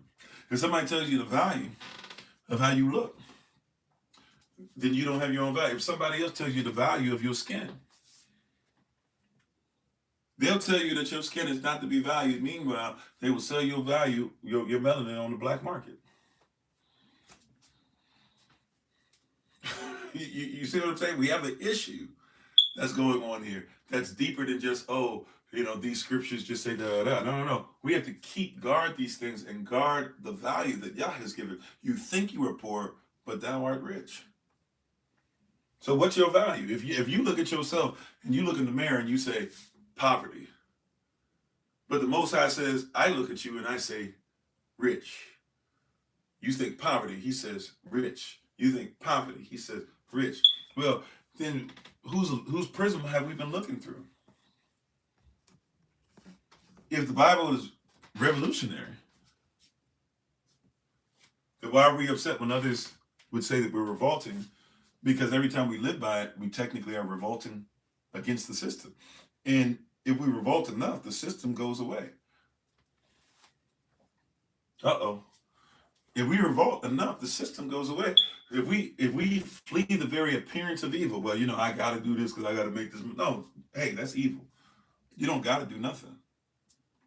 But where am I going to live? You're going to live where Yah has you. Oh, you try to be pseudo this, pseudo that. Okay, fine. Get with persons who are like-minded. Live with them. So that way, somebody will let you in because you're doing something that's like-minded. They are not going to let you go out like that. And even if you end up homeless on the street, it won't be that long because you'll have brothers and sisters that are trying to look out for you and take care of you and will constantly be looking for jobs for you too. So you out there, once again, so segregated, so separate, so scattered amongst the earth that you've forgotten the goal is to come back. Come on, somebody. I know. And it hurts sometimes to hear this because we don't think of ourselves as possibly being somebody who is helping the system, but we were raised so much in it, sometimes we can't see ourselves outside of it. Right? Now, we're not always going to be able to help in the way that everybody wants. But watch this. First things first. Now watch this. First things first. So how do we deal with this stuff? Because we got to be able to come out of this, right? So first things first. I know this is going to sound cliche. I know somebody's going to say, oh, here you go again. I'm talking about this as a start. This is a bare minimum. Right? This is a bare minimum. How much are you praying for one another? You know what a prayer is, right? A prayer, in essence, Sharlach, is a petition. A petition is a request or demand made upon a government based off of your constitutional rights. Do you actually think about making petition on behalf of others? Because if you decide to pray on behalf of others, you know what you'll start focusing on, you'll start focusing on something bigger than just your situation. Basic reflection too. I see you. How you doing, Denise? Thanks for being on. So, watch this. If you only think big enough for the street corner, a lot of y'all come from the hood. Y'all know this. I've talked about this before. A lot of y'all come from places like this. You've seen this. The cat on the street corner can look really great on the corner. Be well dressed, flexing the greatest stuff. He can have no scuff on his shoes, all that. Because he's well made and his mindset is, I look great on the corner. If you try to take him away from the corner, though, and bring him into something else, he doesn't look as great as he used to look on that corner. Right? If you try to bring him into other things that are bigger than himself, you try to get him to travel, you try to get him to, he doesn't look great outside, he can't do, but on the corner, he knows how to make that thing work. Right? Now imagine thinking about the same thing, but a little bigger, where your corner might be where you saying you stuck or your job or your situation, but do you pray that you be able to come into something that allows you to be greater than just that corner, greater than that situation? Do you make petition that Yahweh would be able to give you something that's not just for you, but it's for your community? It's not just for you, it's for the next generation. It's not just for you, but it's for others who give as well, that they might be able to give. For when they give, they should receive, just like when you give, you should receive. Like, give and it shall be given unto thee. Elohim's measure, pressed down, shaken together, and running over. Shall men give unto your bosom, for the same measure ye meet. Well, hold on. Am I only asking Yah for something for me? And then he provides all my needs according to his riches and glory for where I am in the corner. But I haven't asked him, hey, you know what? I have a call and I see what's going on in my city. And I would like to be able to do such and such. May I have vision and understanding and wisdom for my city. May I have vision and understanding for my state. May I have vision and understanding for my province. May I have vision and understanding for my country. May I have vision and understanding for the kingdom. See, now we're talking, because now, even for those of you who think that prayer is just between you and yourself, it's not. But that's, even if you think that, guess what? You change your focus and you started to have a vision and a vision plan that will come about, because it's bigger than just, oh, I want to make sure that I'm fed. I want to make sure my family's all right. You begin to do everything for something bigger than yourself. If what you're doing is the only thing, if the only thought process you have is, hey man, you know what, this is just make sure. And once again, I'm not trying to act like I'm all that. I'm just giving you testimony. I've been single father. I've been out there by myself. I've been out there, in trying to figure out what you're going to do with these babies. I've been out there with a hole in the window, having to put a coat in it because I didn't even have a trash bag at the time, and having to take the coat off to make sure that, I could sleep in there, making sure that they found somewhere else to sleep at night. I've been there to where, you're not eating for days and trying to figure stuff out, and started realizing, you know what, fine, and all this stuff you keep saying is supposed to be bigger than I will help me. And I started coming up with vision plans. I started living by this stuff, even when I'm only can live in the building I'm in, because they take a little bit of money off, even though it's only at the time, I think it was 650 a month or something like that, right? I think it was 600 a month for me living in a one bedroom, 3 children. They had the bedroom, I slept on the couch. All the stuff was given to us, right? Barely had anything. Had the old school setup where you got a TV stand, but it's not really a TV stand, and it's creaky, and if the TV moves just slightly, and the big old TV, if it moves just slightly, the whole thing gonna fall apart, right? With not up to date game systems and all that, etc. Persons getting shot and killed in the same building you live in. I've been in some places, right? Southeast DC, right? I've been in some situations. That being said, even in all those things going on, right? Before that, lived in a place where we had to move out because they had bed bugs. Can't have my children getting bit up every night. Trying to figure out how I can come up with different things and create creams because I put them in a bad situation, not knowing, thinking that we were okay. Somebody come to visit, that person is dirty, and they got all types of stuff on them. I don't know. Next thing you know, whole house filled up. By the way, got kicked out, was probably going to get kicked out anyways because the heat didn't work right. And so we had to use the oven to get heat. And although I know that that's not something I was supposed to do by the little lease that I had, at the end of the day, the person didn't take care of their stuff. I'm not going to let my babies freeze. You see what I'm saying? I'm not saying I'm coming from somebody just being like, I'm telling you, in that situation, I had to start saying to myself, how do you become what Yahweh wants you to become, and how is it bigger than just yourself? Because if you're not careful, you'll just be like, well, you know what? At least, like I said, I got $125. I can make sure to eat. I barely have money to go to the laundromat. You know, the laundromat's far enough anyways, but I can take a stick and I can agitate their clothes in the tub. I can do that. You'll get some of the basics, but what is your vision for something greater than just your situation? And one of the things that is not talked about enough, right? Not just that you have a vision. What is your vision supposed to be that's for greater than just you? And then what do you act upon? Faith is great in the vision, but where are your works? Faith without works has no life. It has no motion. It has no movement. So what are the works that you're supposed to put in faith, even though you're not where you say you're supposed to be yet, but you're going to get there? Well, what is the faith? See, when I'm now, when we have an international meeting like we just had on Saturday, you even if you couldn't see them, if you weren't on that app, for those who came on, even if you watched the recording, you can hear it. Oh, wait a minute. Okay, this Kenya thing is real. Okay, like he can't talk right now, but this Pakistan thing is real. Okay, this one can't talk right now, but the Spanish thing, right? Are talking about a person, rather, excuse me, not them, the ones who are speaking in French, who hopefully gonna come in. This is real.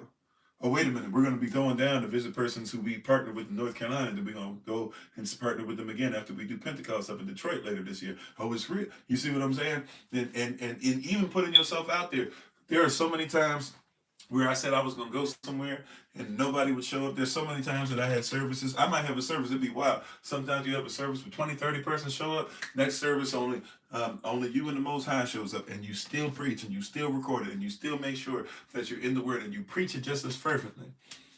Right? They take our numbers down more and more. Oh, well, preach it the same, teach it the same. And then watch somehow, some way, even though the numbers are going down virtually, we're still getting more participation. And I can't even explain it. It's probably because they're doing something weird with the numbers. I don't know. I don't even care because I'm worried about doing something greater than myself and looking beyond just what I see.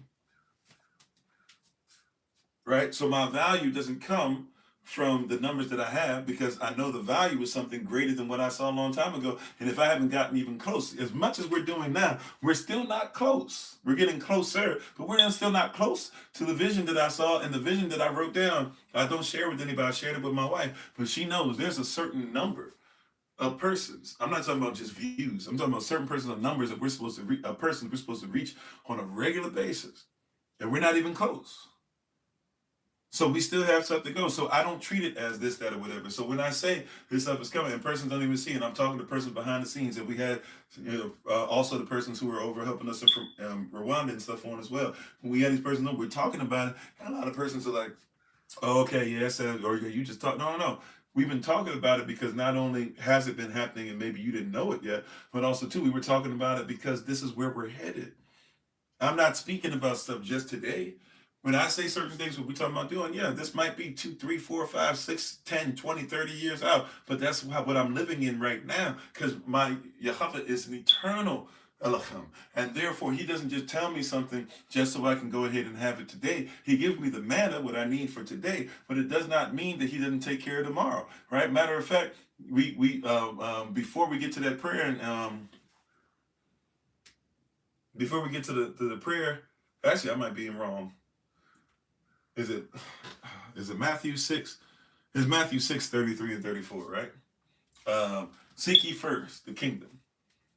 And all Elohim, right? The kingdom of Elohim and all his righteousness. And all these things shall be added unto thee. And give no thought for the morrow. Give no thought to tomorrow. Why? For the morrow will take care of the things of itself, sufficient even unto even the evil thereof. Everything, even those who will come against what Yah says, and what he's spoken over your life, it's already taken care of. How you doing, Terrell? How you doing, Sister Beverly? It's already taken care of. Hallelujah. Hallelujah. Right? Hallelujah. Whatever your dialect is. Right? It's already taken care of. Right? So we live as what Yah says is true. Not just because it's true today, but it's already true. It is true. It is what it is. Hayach or hayach, depending on your dialect. It is what it is. Before Moses existed, I am. After you exist, I am. While you exist, I am. Right? That's the mindset. And really that I am, once again, is chayach, which is, it is what it is. It is. It shall be. It be. Right? Matter of fact, when it says that Adam was created, and it said he became a living soul, one of the words that it says is Adam be. If you break it down to the Hebrew in the original, it actually says Adam be, and he be. Not that he was, not that he is, he be. Be. Right? Become. Be. In this moment. Be. Past, present, and future. When you change yourself today, you'll change who you were and you'll change where you're headed. Because all things work together for Tabah. But until you are qualified and you be, then it's going to be the same. That's right. It's instantaneous. Come on. Right? So we have to recognize this. So now, watch this. So we still over here. So it's talking about, it's a bar, Revelation chapter 6. Right?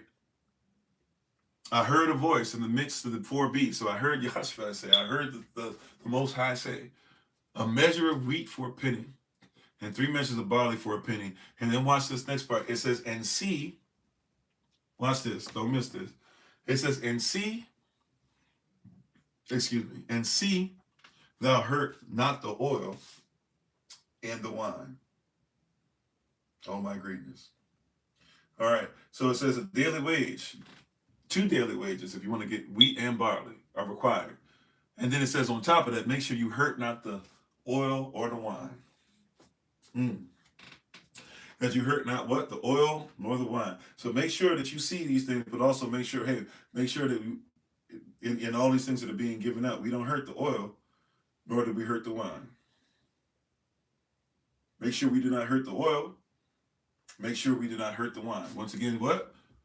And all this stuff going on, right? It says, make sure that we hurt not the oil and we do not hurt the wine. Now, why is it important that we don't hurt the oil or the wine? The oil and the wine here in Revelation chapter 6, verse 6, is talking about the finer things. The 1% of the 1% of the 1%, the conquerors, Revelation 6, 1 and 2, have put things in place to where now you fight against each other, right? And are off now and are getting the sword or a version of the word that allows you to continue to fight each other. Revelation 6 verses 3 and 4. And now Revelation chapter 6 verse 5 and 6, not only are you paying to a place where now your daily wages are just being used for you to get basics of necessity. You know, you got to pay for air, water, and stuff like that too, besides the barley, besides the wheat. But now we want to make sure we don't hurt the oil and the wine. The things that are supposed to be for the rich, we don't want to make sure we give it to anybody else. So we're never going to give you in the world. If you're in the world, you're never supposed to receive the things that are greater. You're supposed to receive the things that are less. You're never going to get the quality you deserve. You're just going to get enough to get past the day. You're not going to receive the things, right, that are quality. You're going to get enough, right? We do a lot of Dollar Tree shopping, but there's certain things that I don't want Dollar Tree. There used to be Dollar Tree, you go there because, especially if you were somebody like myself, not even the Dollar Tree, but also the Dollar General, the Dollar Tree, the the Family Dollar. There used to be one where I go somewhere, I move somewhere, I go into a new barracks or moved into my own apartment for the first time. Man, $50, I can go in there, I can set up my whole bathroom.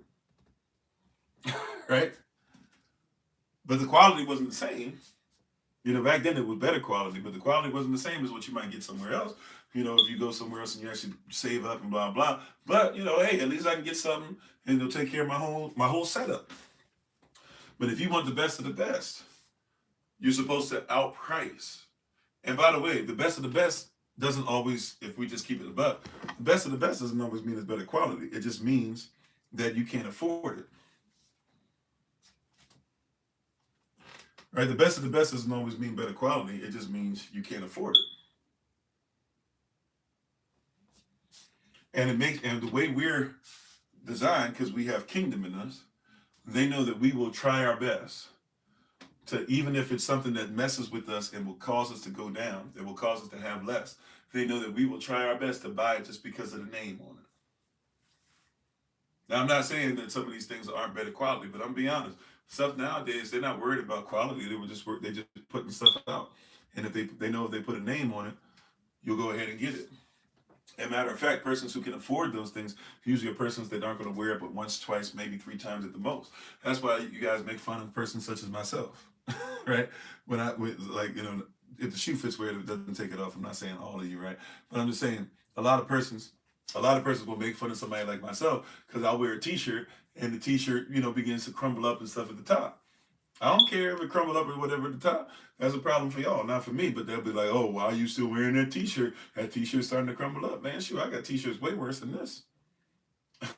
This is dressed up for y'all, right? If you want to see some other T-shirts, yo, man, them things is trifling according to y'all. Y'all think this is crazy. I got something that'll be trifling. They got marks that don't come out of them no more, no matter how much you wash it. But it's under my shirt. I don't care. But there are persons who hey, man, they're at a higher level, they're at a better level, and they'll pay a whole bunch of money, and if they can pay money, they can afford to get all this stuff all the time anyway. You got to come out of a place to where you're trying, like we do a lot of that stuff, trying to buy $200, $300, $400, $500 shoes, just to be able to say, that I'm better than you. What did Kanye say? I forget the lyric. What's that lyric from back in the day? I bought what is this? I bought something up on this just so I can say N-word, you ain't up on this, whatever that lyric is. You say you wearing a shirt like that right now? Yeah, I'm just saying. Especially if I'm just doing housework or just chilling out or whatever, shoot. Like I'm married to somebody else. See that coveting, that competition. I wear the blah blah. Shoot, I'm married to Elder Maya. I ain't married to none of y'all anyways. I don't care what y'all think about my stuff for real, for real. I know I gotta represent the kingdom, so I ain't gonna come on here just crazy. Right? Not care, but for real, shoot, as long as Elder Maya's okay with it and the Most High said he's okay with it, cool. But that's not how we operate. We operate by letting everybody else tell us all these different things that aren't necessarily so. So here we are fighting the fight that's not even our fight, fighting each other over what we're wearing and stuff. When did that become the thing that was more important than your relationship with the Most High?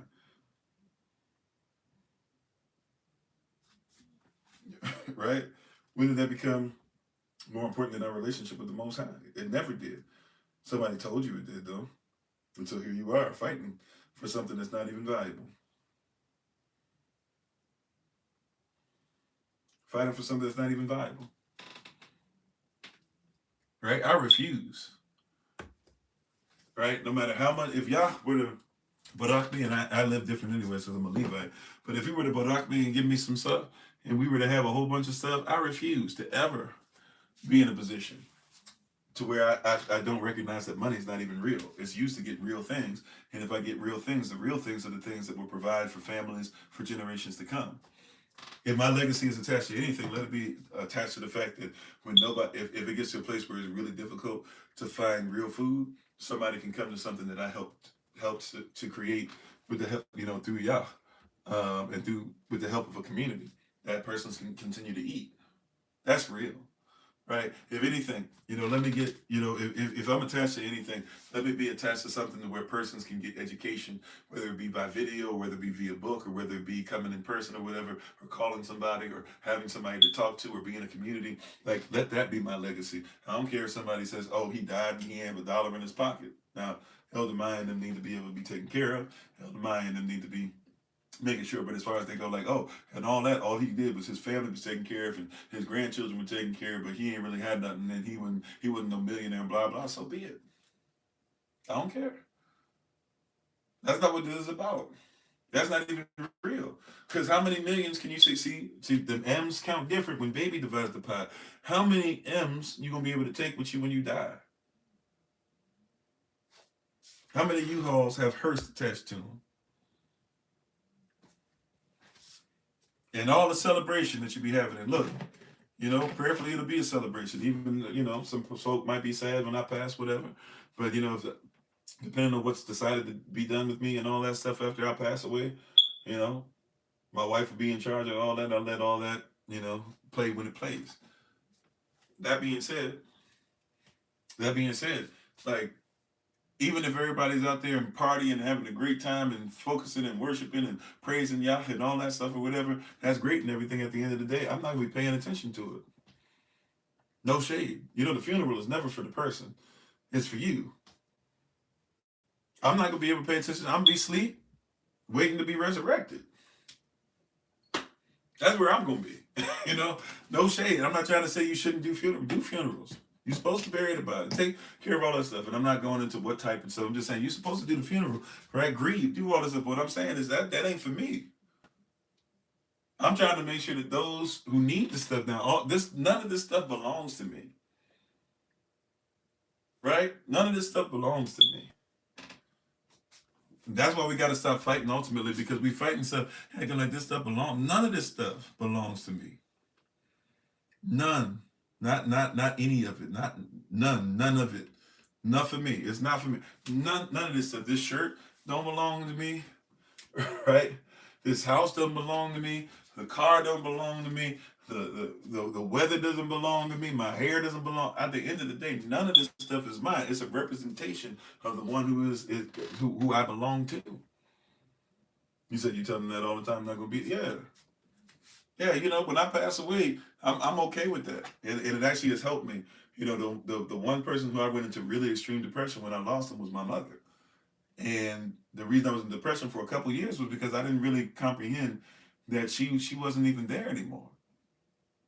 And then I became thankful that she didn't have to know about the pain of what she was going through every day, and losing her memory and then coming back, or probably having some place to where the real her was locked inside, but she couldn't remember who she was, stuff like that. Like it didn't belong to her. Well, thank you. She passed away, in the beginning of the 2000s, like 2002, right? Might have been 2000, might have been 2003. I think it's 2002. Sorry.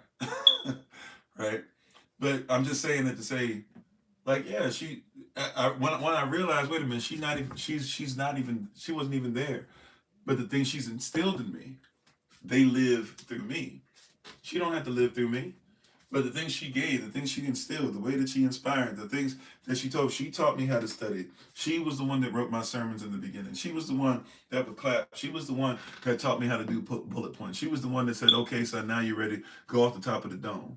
She was the one that even when I left what she raised me in, said, hey, I trust you. Right? I trust you. She was the one that said that. I trust you, son. I trust you in what you're saying. I trust you in your belief. I trust you in what Jehovah has given you. Back then when Jehovah, but what Jehovah has given you. Right? I've taught you how to study. I've taught you how to pray. I've taught you things. So guess what? My father, he was important too, but he taught me the things as far as taking care of the family and things like that, and work ethic. She was the one that taught me what it was as far as when you talk about study habits and things like that. That's mama all there. So she still lives and her teachings still live, but really her teachings weren't hers. They belong to the Vakakodash as well. They weren't hers. They belong to the Most High as well. So all we're doing is taking what He's given us and passing it down. You know what? That's what tradition means. Tradition. Tradition is we're talking about. We're taking a trade and we're passing it down. Now you become a traiteur or a traitor if you take what's supposed to be passed down and you give it to somebody who's against thee. But if you simply take what you pass down, there's nothing wrong with tradition. That's all tradition means, is you are now have taken persons or places or things and have passed them down from one group to another. And one of the things that we haven't passed down, beloved, is the teachings on what it is to make sure we have equity. We just read this not too long ago, I think in one of our Q&A sessions, but let's go here. Let's look at something as far as equity. You ready? I believe we're going to Proverbs chapter 1, if I'm not mistaken. Yeah, we're going to Proverbs chapter 1. Let's look up equity. It's interesting. We talk about all this stuff, but these are things that are in the Word. Now watch this. So Proverbs chapter 1, verse 1. Proverbs chapter 1, verse 1. How you doing, JV Freedom? Proverbs chapter 1, verse 1. It says this. It says, the Proverbs of Solomon, the son of David, king of Israel, to know wisdom and instruction, to perceive the words of understanding, to receive the instruction of wisdom, justice, and judgment, and equity. It's right there. And to give what? Equity. Now the word equity they're using here, when you look it up, the Hebrew connotation for this, if you will, or really the Hebrew denotation of equity is this, right? By the way, it is the word mayashavar, mayashavar, all right, mayashavar, mim, for those who know these characters, mim, yod, sheen, vav, resh, mayashavar. And it actually is talking about evenness or uprightness or straightness. And yes, even equity. So it is upright to be equitable. It is upright to be equitable. Did you know that? By the way, guess what the word in Hebrew for upright means? Come on, Patreon members, y'all should know this. What's the word upright mean in Hebrew? It's one of the books of the Bible. I'm not talking about just your 66 books. What does the word upright mean in Hebrew? Or how would you say it in Hebrew? The word upright in Hebrew is the word yashar or jasher. The book of Jasher is the book of upright. If you want to be upright, if you want to check out certain things to make sure what your thought process is upright, you look at the book of Jasher. That's what it's there for. Come on, somebody. Right?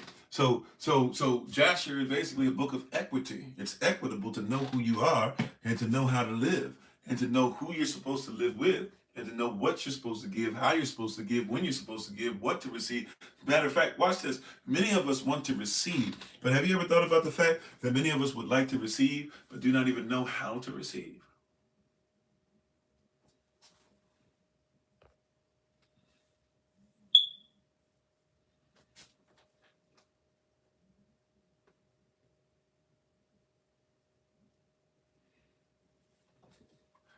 Right? So another word for upright is Jasher or Yasar. Right? But a lot of us don't even know what it is to be upright. To be upright. To receive uprightly. To receive.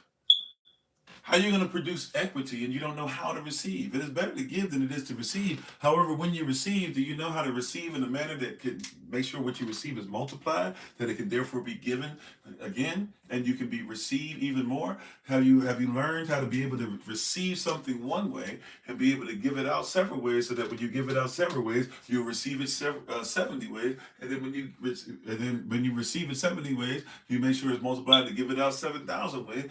And then when you receive it 7,000 ways, you're able to give it out 70. You see what I'm saying? Right? There's something in receiving, and we don't know how to receive. Compound interest. Everybody talks about it, but nobody does it. Everybody gets a little bit of something and you use all of the little bit. But if you're not faithful over a few things, how can you become ruler over many? There was a man with 5 talents. There was a man with 2 talents. There was a man with 1 talent. Man with 5 talents, that's 1,000 pounds of gold. Doubles up and he gets to 2,000 pounds of gold. That's a ton. Man with 2 talents, that's 400 pounds of gold. Doubles up, he ends up with 800 pounds of gold. There was a man with 1 talent. He had 200 pounds of gold and then didn't double up and was called wicked and slothful. Not because he didn't get his master a bunch of money. It's because his master gave him what he needed on his level, gave him the same training that others had, and he was looking to see if he would do the works. But rather than do the works that others had faith in and worked and doubled up, even with more responsibility, he didn't even make sure that it was put in a bank to receive interest.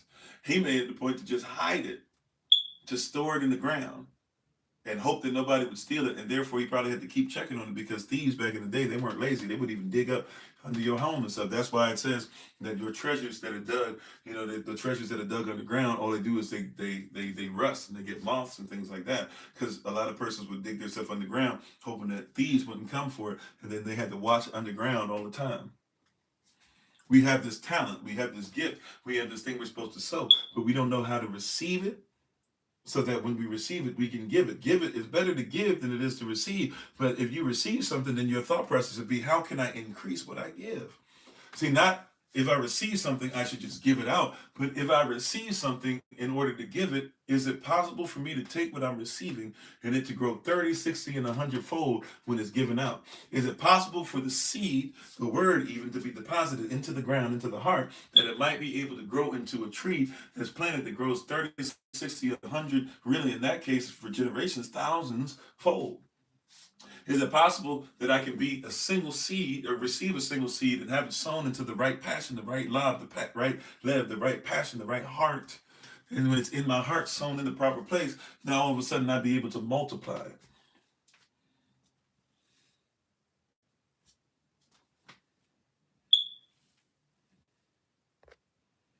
You said history proves the early church is called Catholic. Will you repent and go back to Christ?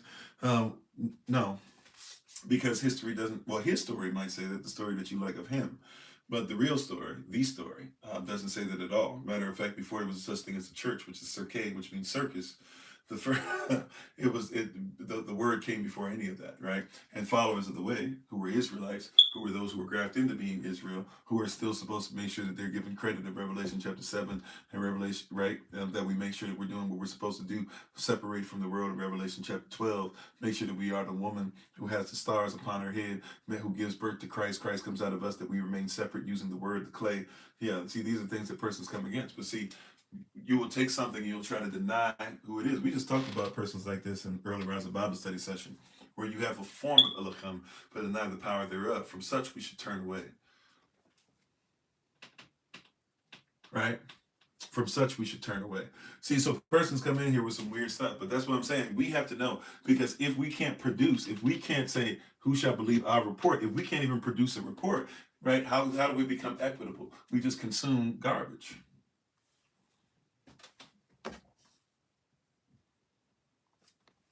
Right? If we don't have the ability to even produce a report, we just consume garbage.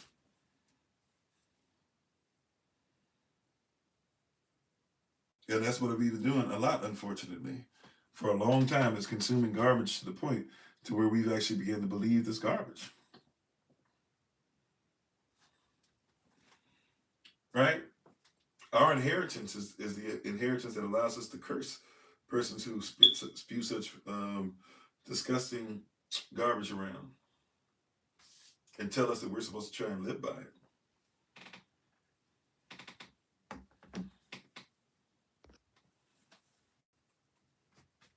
Right? We have to be able to produce. We have to be able to become equitable. By the way, let's just look up real quick a couple definitions of equity real quick, just in case you still don't know what equity is. We'll do one quickly in the Google machine. Definition of equity. You ready? Definition of equity. The quality of being fair and just, especially in a way that takes account of and seeks to address existing inequalities. So the first thing when it comes to equity is morality, is law. It is being just. All right. Then also too, watch this. Now watch this, equity. The value of the shares issued by a company. The value of the shares, the value of what each share is worth. All right, here's another one. The value of a mortgage property after deduction of charges against it.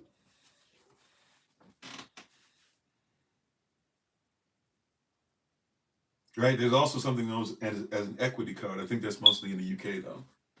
All right. Now in the original, in the old French, right? Or really we go to like Latin into French, right? It was equus, right? Then equitas, then I don't know how to say en français, probably something more like equite. Anybody know how to say comment est-ce qu'on dit en français equity en français? Right, anybody know? Right, but it basically comes if Elder Maya, when she's able, I'll see if I can ask her. But yeah, it comes from that. So that's where you get this term equal from. But it used to mean, really at first, it means being just, being fair. Now we have to ask a question. Is it just? So if Proverbs is written for us to be just and to be fair, including even in finances and things, is it just to give more to your enemy than it is to give to your community. How you doing? Is it King Jones? How you doing? Quick question. Is it just?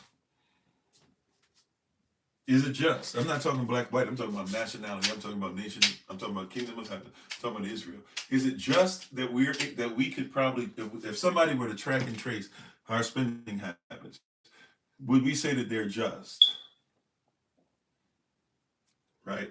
And before somebody get mad at me, oh, you're going to the pastor trying to take money out your pocket, whomever you give to, it ain't got to be me. But you should be giving to something that's bigger than yourself. And it should be a nation, by the way.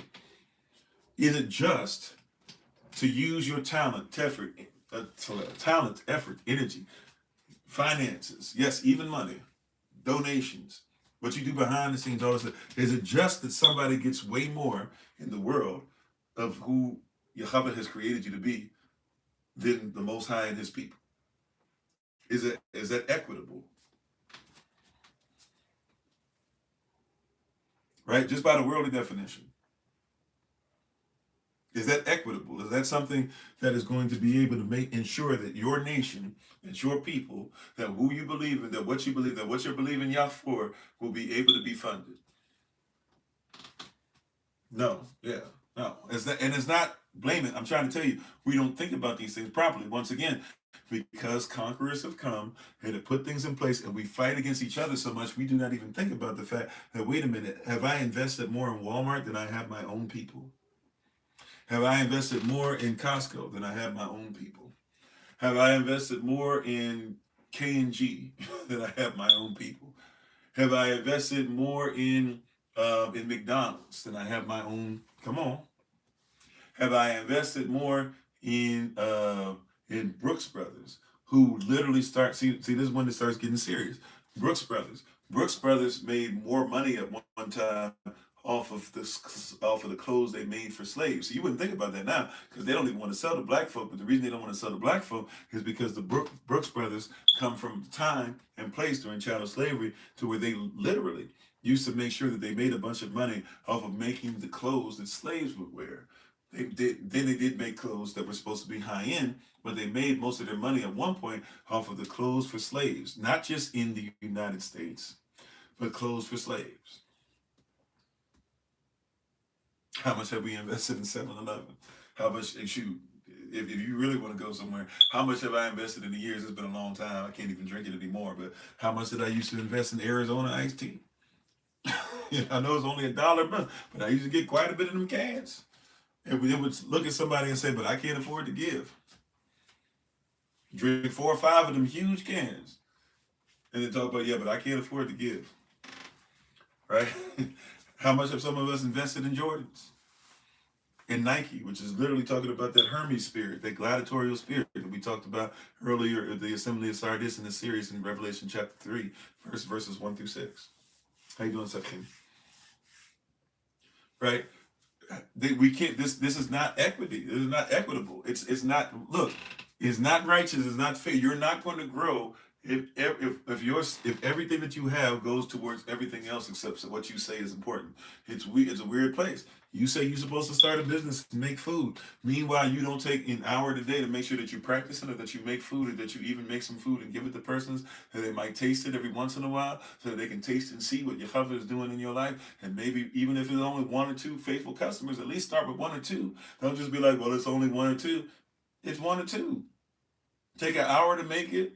Take 15 minutes to package it. Take 30 more minutes extra in your day to make sure that those 2 get it. That's 2 customers committed.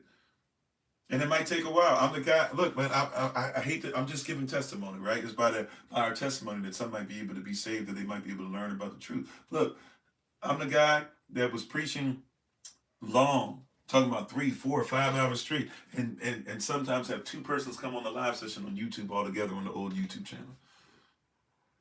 That's my social media start. I'm the guy that before that was frustrated and upset and was out there preaching to trees, trying to practice so that one day maybe when I got in front of persons, I'd be able to show them that I knew what I was talking about. I'm the person that everybody said, we love your music, but they wanted me to play music, but they weren't going to give me an opportunity to speak or preach. I'm the person that everybody said you're crazy because you're saying Yah this and Yahashua this and who are all these persons or whatever. Matter of fact, even when I started saying Yeshua first, and then I started saying, you know what, I gotta tell the truth. I'm gonna start saying Yahashua. I had a whole bunch of persons got upset at me because I started telling the truth about the characters and saying, you know, the ooh sound is not what you think, and here's where it comes from. And then finally, you know, we get to a place where some persons finally got the validation for the SOC University thing we did on the hashtag Real Talk thing we did the other day, where we were like, hey, here's evidence of how this language was changed. You're using the change of the language before they changed it again, the modern Hebrew. You're using a change. You're not using the original, right? And persons will still get upset with me because they want to go ahead and go to what somebody else provided for them. The Russian guy we just talked about. When did we talk about him? Did we just talk about him on Saturday? Or whenever we did. We talked about the Russian guy who basically just recently changed the language. I forget when we talked about him. We just talked about him recently. And a lot of persons don't even know. Oh, no, we talked about him during Q&A. The video that was sent in. Thank you, Brother Alice, once again for sending in that video. Right? But in that video, it tells you, yeah, that there's somebody else saying the same thing. Yeah, you guys know that this was a language and it was something that was changed and then it was changed again recently. And they went to the Sephardic to try and get their pronunciations. We're Sephardic, which means that there's original pronunciation that was just, changed in the late 1800s to early 1900s. So when persons say this was a dead language for 2,000 years, how's it a dead language? And you went to us to be able to recognize how to pronounce it. But we're, once again, so busy fighting each other, right? But that being said, I was a guy who was saying that, who was looking like nobody would do blah, blah, and said, hey, you know what, Yah, I'm going to trust you. Is what you say, is you say what I'm supposed to do. And I started doing exactly what he said. And it turned into what it's continuing to turn into. But you got to start. That's equity, right? I can't keep saying, well, you know what? I won't get an opportunity to preach for them churches. Yeah, I won't. And I'm not speaking ill of them. I'm just being honest. Like, yo, if I'm saying something that comes against what their moneymaker is, why would you invite me? So by doing that, I have to make a decision up front, 10 toes down, and say, yeah, I guess that's not for me anymore, right? I guess I gotta do what I gotta do. I guess I'm gonna have to be okay with, instead of seeing 2,000 persons on at one time, just on TikTok by itself, and having 40-something thousand persons on at a time, hey, if we get 2,000 persons to come on total, it is what it is. Instead of YouTube being like, oh man, we got some videos that get into the millions. If I get a video that gets 5,000, praise y'all. And stop worrying about that and realize that, hey, my value system has to change. What I'm looking for to say that I'm relevant can't come from the world. This thing has to change, right? It can't be what I've been dealing with or what I've been thinking or what others have tried to tell me is what makes me righteous and this and that. Obviously, it's not. It's bigger than that. Even if the world will try to make it smaller, are you ready to become what Yahweh has said? Even if the world tries to make it smaller. See, because that's equity. Your equity is based off of something eternal, and your equity is based off of something that you have not seen. Excuse me, eyes have not seen, ears have not heard, nor has it even entered into the heart of man. That's what the word says, right? Eyes have not seen, ears have not heard, nor has even entered into the heart of man. What Yahweh has for his people. You're about to do something that's never been seen. Do you have the faith that goes with it to say, hey, I will do it? Right? I don't have to try and destroy persons on my way to doing whatever. Let persons do what they do. That's not my focus. I don't have to defeat everybody in a one-on-one battle all the time. Let persons do what they do. I don't have to present myself as I'm going to fight everybody all the time and show them how much knowledge I have or whatever. Those who have ears to hear will hear. Because I don't want a bunch of persons who come around and just like me fighting, but they're not laborers. I made a mistake like that before too. The harvest is plenteous, but the laborers are few. What we'll do is we'll get a bunch of spectators to go, look at the way that they labor, and we still don't get the stuff to harvest, but they want to eat off of all the stuff we harvest. No. The harvest is plenteous, but the laborers are few. So we pray to Yahweh of the harvest that he might present more laborers. You see? So we pray to Yahweh of the harvest, that he might give us more persons who will put in that work, put some elbow grease in, so to speak. The harvest is plenteous, so we want laborers. We pray, we petition, we shalach, right? We petition for the laborers. That's equity. And those who will put work in, they're worth their hire. We should take care of them. Mm-hmm. So even when persons get upset, look, I don't have no problem with no pastor getting paid, whatever. I don't have a problem with it. I have a problem with if you're getting paid but you don't labor. Because shouldn't you get paid for your work? You see that? And if your works are not of the kingdom, then we should make sure the kingdom folk, at least, if other persons want to give you, they give you. But kingdom folk should be taught, don't give to that person. Because you're helping them to operate a business that's anti-Christ. Right? These horsemen are serious, aren't they? They seem like they're just 2 verses, but there's so much to go with these verses. It's serious. And what's the prism that we have to look at? Revelation chapter 6, verses 5 and 6 for the third horseman through. We got to look at it through the prism of the Son of Man. Now, I'm gonna just be honest with you. Can I be honest? Can I be a human being for a second? If I might take off the cloak of pastors aren't human beings for a second, I'm gonna just be honest. I'm gonna be human with you for a second. I cannot stand and will not stand for any of these cats that keep trying to tell you and I that we are supposed to, in any way, shape, or form, act like we were supposed to look through different prisms than through Christ. I'm not listening to anybody any longer. Just being real. I'm just keeping it real. I can't do it. Right? If you want to call me mean, so be it. I think I still do pretty well at not going off on folk, or at least going off on them with some kind of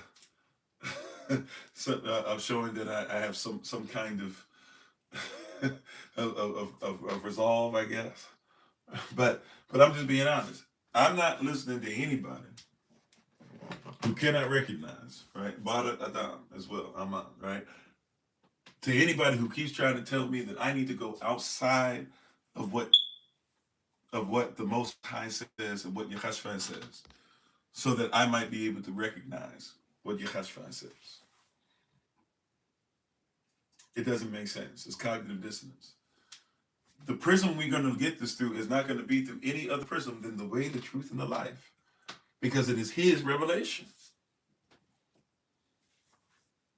If it's Yahushua's revelation, in Revelation chapter 1, verse 1, then it is not anybody else's revelation. It can only even become yours because you're a fellow heir, because he is your Lord. And as your Lord, he allows you to become a fellow heir. But he still is Lord. If he's not Lord, then you're not an heir to anything. Don't miss that. I'm just trying to help, because persons argue this stuff and weird arguments come up and persons get upset and frustrated with me over stuff that don't even make sense. If he's not your Lord, then you are not to receive, because you're a fellow heir with him. If you're a fellow heir with Yehashua, then it means that if Yehashua is not the heir, you are not an heir of anything.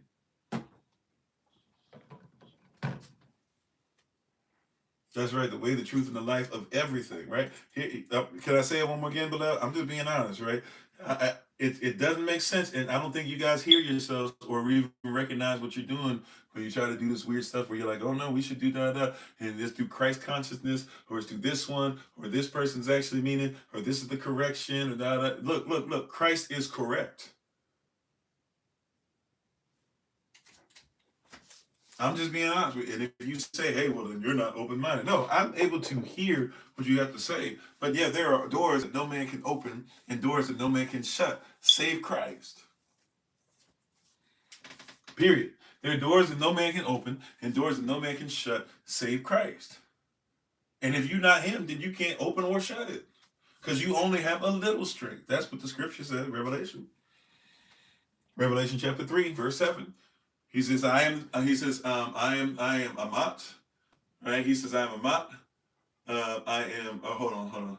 I am Amat. I'm the one who holds the key of David, and I am, oh wow. I'm missing one. Revelation chapter 3, verse 7. Let's go there real quick. Let me just flip back a couple pages. Revelation chapter 3, verse 7. I'm sorry, let me make sure I get this right, because I'm not getting it correct. Revelation 3, 7, it says, and to the angel, to the messenger of the assembly in Philadelphia, write, these things saith he that is holy, Chakwadash, and he that is Amat, true, and he that has the key of Davad, the key of beloved. He that openeth and no man shutteth, and shutteth and no man openeth. I know thy works. Behold, I have set before thee an open door. Behold, I set before thee an open door. So what does it say? And no man can shut it, for thou hast a little strength and has kept my word. Because I realize that I don't have the strength he has, I keep my Lord's word. And since I keep his word, I have access to the dalit. He is the dalit. He is the door. I have access to the door, and no man can shut that door, right? And therefore, I go through it because I have not denied his authority, his sham, his name. Therefore, behold, right? I will make of them who swear that they can go to the door, but they cannot. I will make of them that say that are the synagogue of Satan, which say they are Yehavada, Yehudi, Judah, Jews, and are not, but do lie. Behold, I will make them to come. They will come before you, right? And worship before thy feet. They will learn how to worship by learning from you, and to know that I have loved thee. Why? Because thou hast kept the word of my patience. You've been patient with it. I also will keep thee from the hour of temptation. Right? So deliver us from all, right? Deliver us not into temptation, but deliver us from evil. Right? Which shall come upon all the cosmos, all the world, to try them that dwell upon the earth. Behold, I come quickly. He's going to be lively. It's going to be here before you know it. Now, hold that fast. Separate yourself with what you're holding on to, for which thou hast, that no man take thy crown. You got a crown on your head already. Don't let them take it, right? Especially when we get to Revelation 12. It's talking about Israel. 12 crowns upon the head of this woman. Verse 12, him that overcometh will I make a pillar in the temple of my Elohim, and he shall go no more out, and I will write upon him the name of my Elohim, and the name of the city of my Elohim, which is New Jerusalem, New Yerusalem, right? Which cometh down out of heaven from my Elohim, and I will write it upon him my new name. He that hath an ear, let him hear what Avak saith unto the assemblies.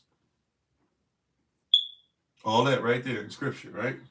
Now back to Revelation chapter 6. So you see how powerful this is? You see how powerful this is? You see how you got to make sure you got to recognize who you are, right? If Christ is not the door, then you don't come in. If he's not the authority, then you don't come in. If he's not the way that you love, by this will men know that you are my disciples. If you don't love the way he loves, you're not his disciple. He says, you think that I came that there will be peace on earth? Not peace, but division. What is the division? There'll be those that believe in your own house and those in your own house that don't believe. Who choose you this day who you will serve? Sounds like a roadmap. There you go. Right? Choose you this day who you will serve. We so busy trying to be nice and this and that. Look, I get it. Be cordial. Be empathetic. But anybody who's trying to tell me the way is any way other than Christ, you can go somewhere with that. Even when I hear persons talk about evolution, why don't you talk about the fact that in evolution is literally built upon the Linnaean doctrine? And if you don't know who Carl Linnaeus is, then you definitely don't know what Charles Darwin was talking about when his whole book is literally called The Origin of Species by Means of Natural Selection, or the Survival of Favored Race, the Preservation of Favored Races in the Struggle for Life, right? Then writes another book in the 1871. So that was 1859. Then he writes another book, 1871, talking about sexual activity and how different species, which is what you now call races, those are species. He thinks that we come from different species of animals and that therefore white person should be preserved. Then Galton, his cousin / brother-in-law, then comes behind him and says, oh, this is what you're supposed to do as far as his cousin / brother-in-law says this is how we'll use eugenics. Eugenics is supposed to speed up. Eugenics is nothing more than to speed up evolution. So the theory of evolution, right, if we're talking about Darwinistic thought process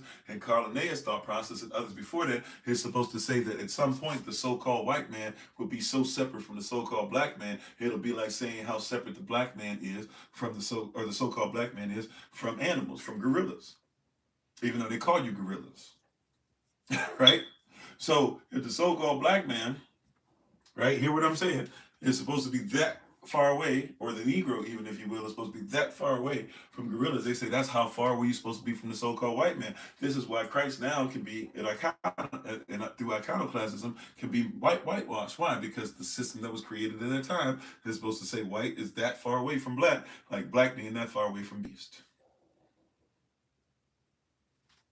But you don't recognize any of that, and you start fighting each other so much, not realizing that the system that you're upholding, whether you're getting it through the HBCU, which is still the same system, or you're getting it from the PWI, the same system, or you're getting it from Harvard or Howard, which is the same system, or you're getting it from Oxford, the same system.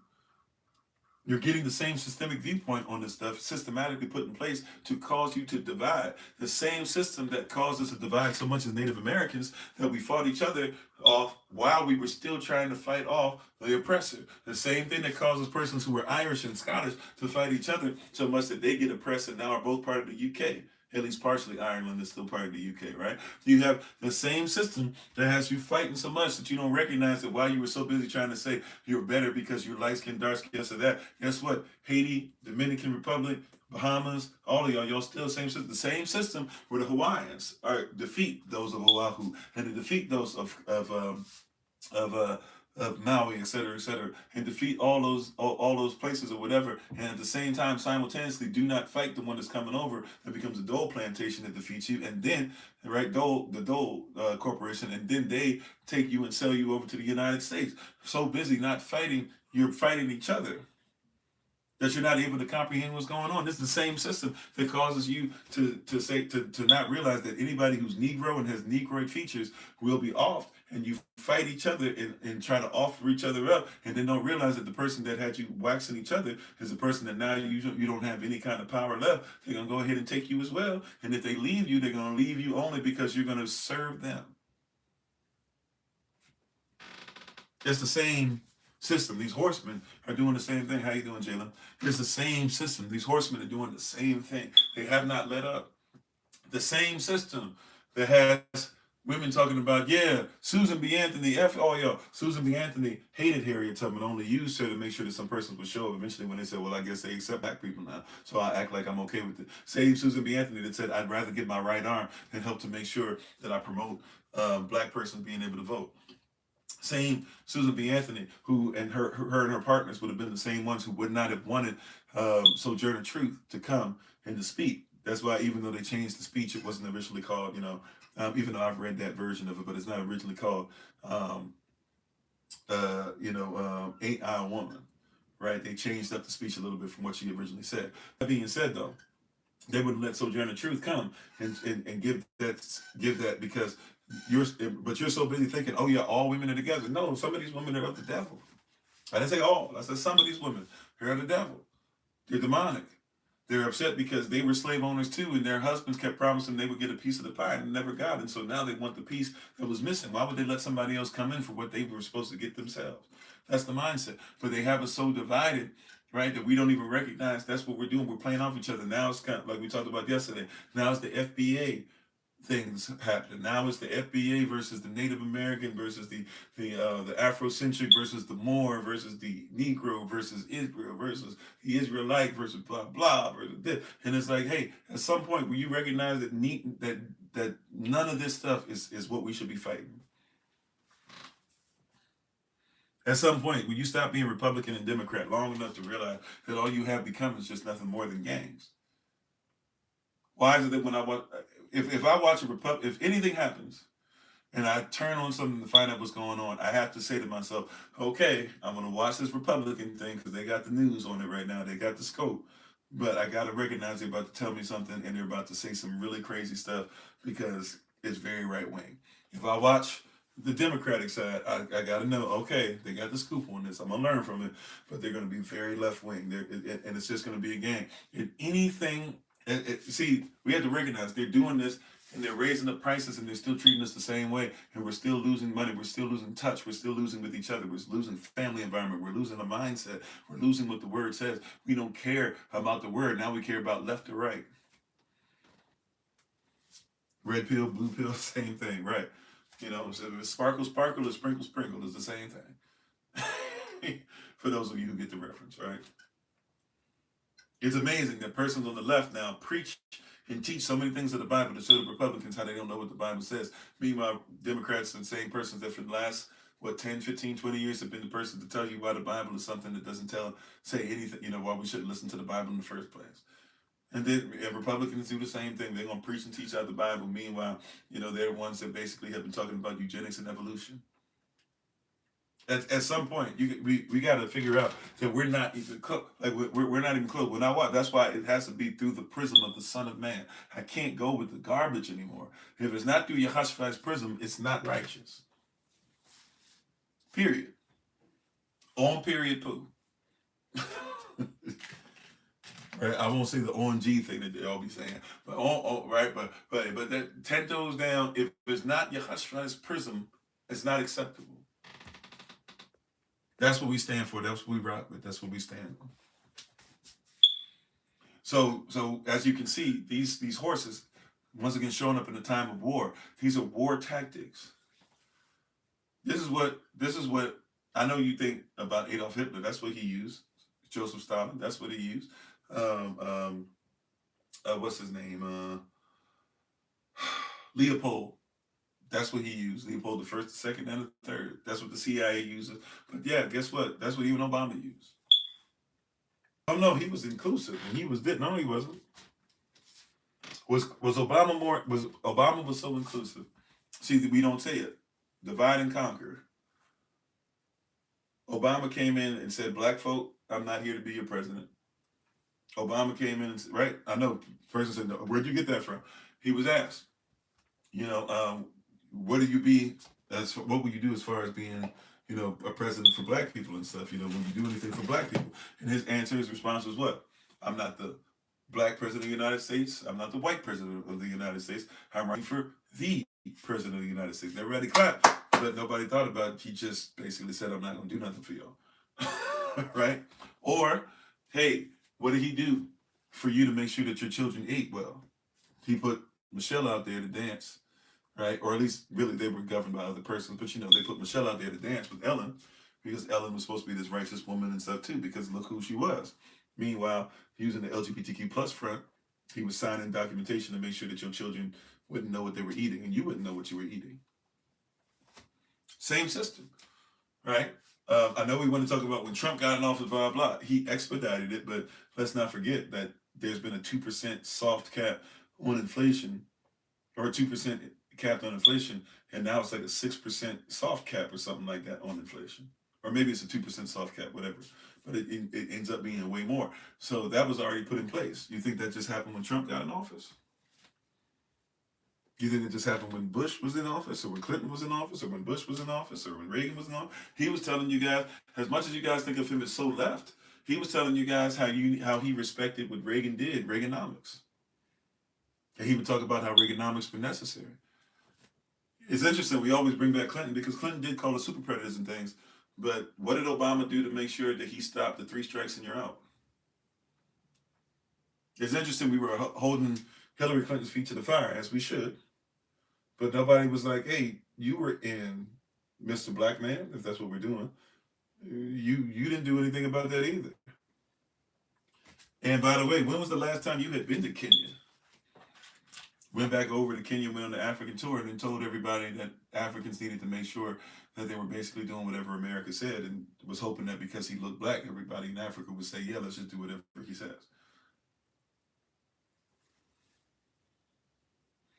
You see, it's the same game, same horseman. Same horseman. And if we don't look through this through the proper prism and start looking through it through the kingdom, I'm telling you right now, those of you who are not, you're doomed. I'm not, I can't go back. If something were to happen to me, oh well, let it happen. I'm just being honest with you. I pray this doesn't happen. I don't speak this over you. I'm talking about me. I pray this doesn't happen. But if I end up in prison, because I won't be imprisoned by this false rhetoric, so be it. But I can't do it. I'd rather be in prison and teach cats in there and have respect and have person maybe somebody come visit me. Who knows? Right? But have person come and visit me and have my son have the respect of have the respect of my son, where he says my father stood up for righteousness and he didn't change And he says the same thing, and he instilled this, and he left books. I'm gonna read his books. I'm gonna watch his videos. I'm gonna see the kingdom for what it is. I'm gonna make sure that I help persons. Maybe one day I'll even take his place. But at some point, you got to realize and recognize, yeah, this stuff that says we say for y'all live, for y'all die. Yeah, these persons are on that, and that's why we need to have some kind of separation. That's why the goal needs to be we cannot be in their system. That's why even if it takes us 50 years or something, even if it's not for you, for your babies, even if it's not for you, even if your children, even if you're somebody that's older, some of us have older children, some of us have children that are older than me, right? Okay. Even if they don't get it now, can there be a place to where when they realize, oh wow, what mama, what daddy was saying is correct, is there a place they can go? Is there a place where your grandbabies, your great grandbabies, some of y'all got great grandbabies, are you developing a way of life for them? Because as you can see, it's really difficult to find truth.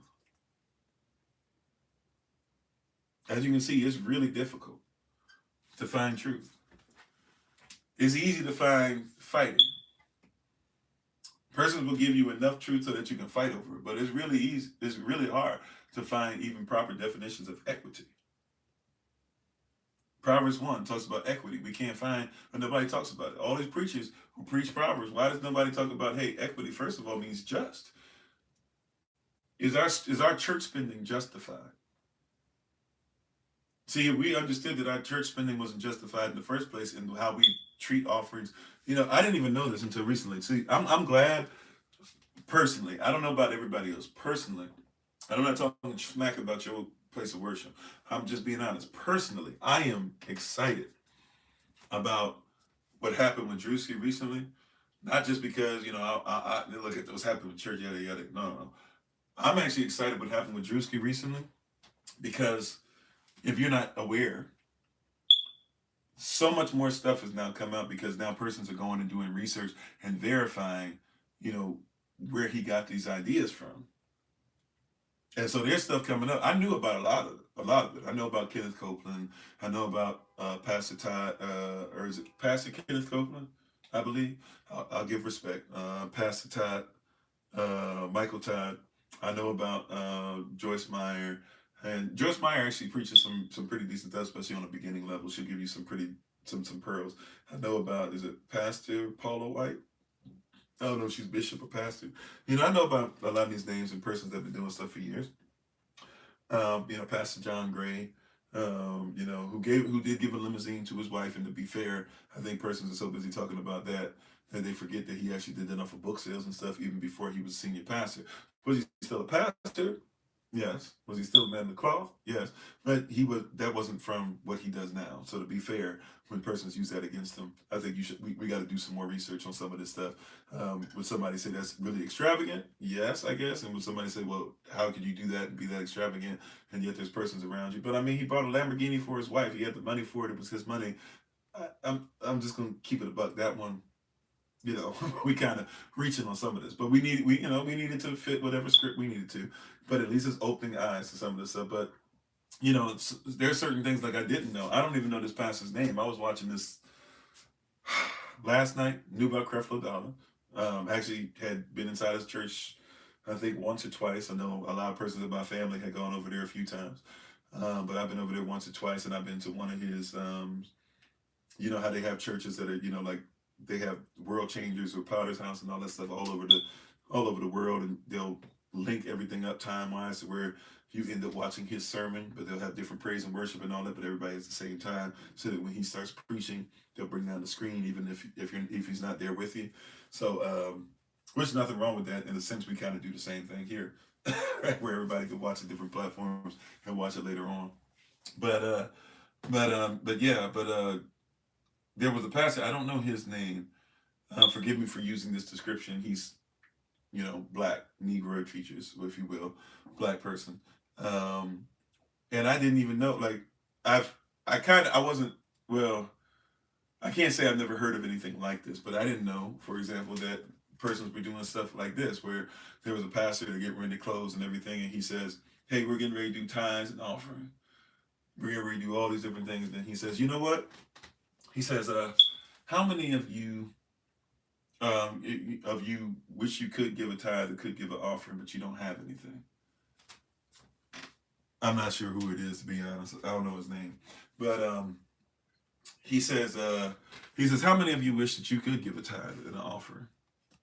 And everybody's like, people raise it. He said, come up here, and he goes, oh no, not Pastor Jamal Bryant. Yeah, you already know I have issues with him. Anybody from Baltimore should have issues with him, and you know what he's about already. Just I try to stay away from him because I want to make sure when he pops up, I want it to be spirit led. Because in my flesh, I got some things I would definitely say to Jamal Bryant. And by the way, real quick before I talk about the other guy, did anybody have a chance? I forgot to look it up. Somebody said, and this is another one where even though I don't agree with everything he says, this one hurts if it's true. Did Apostle Gino Jenkins, or what's his name? Gino Jennings. I said Jenkins. I used to be under somebody named Jenkins. Sorry. Apostle Gino Jennings, did he cheat? Somebody say he cheated on his wife or something. Is that true?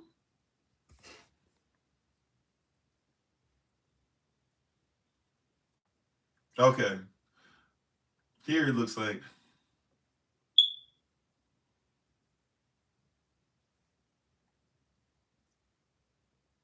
he did.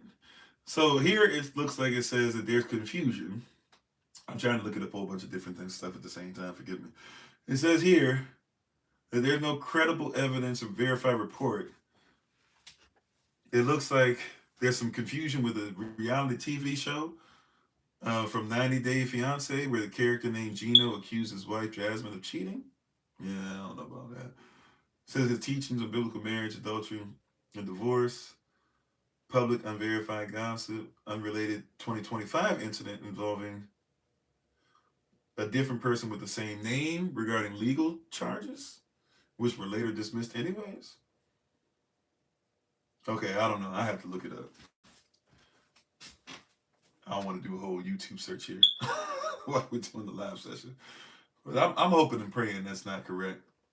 Especially right after he came after his cousin Jamal Bryant for all the stuff Jamal Bryant be doing, and then all of a sudden turn around and he's cheating on his wife. Okay, I don't know. There might be some actual smoke here. Where there's smoke, there's fire. I don't know. I'll look it up anyways.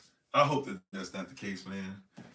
I don't agree on everything he does, but it's like, man, it's like if Gino be out there, boy, I mean, that's like one of the last ones that persons trust. He not even a big name, but if you've been in it long enough, you know him. And if he out here, you know what they're gonna say about anybody who preaching and teaching anything similar. But anyways, I hope it's not. But yeah, anyways, there was another pastor who, so-called black man, right? Negroid features, whatever you want to say, so-called black man, and he was up there. He was like, yeah, everybody, if you can't afford to give an offering. He's like, that's okay. He's like, everybody come up here. We don't want to embarrass you, blah, blah, this and that, whatever. Right? We're just coming up here. We want you to be able to give. So he has all these persons come up, and so he says, hey, I want you guys to go ahead and I want I want everybody who can, if it's in your heart, give to them. Which so far so great. That's like, oh, okay, cool. I like that. All right, you can't afford to give, right? You should do that. Like that, sow into them. Cool, right? You don't even have to do that. But hey, that's cool, right? So far so great. I'm like, okay, what's nothing wrong with that? Then he even turns, which this one was weird because it's like, something weird is about to happen because you got this.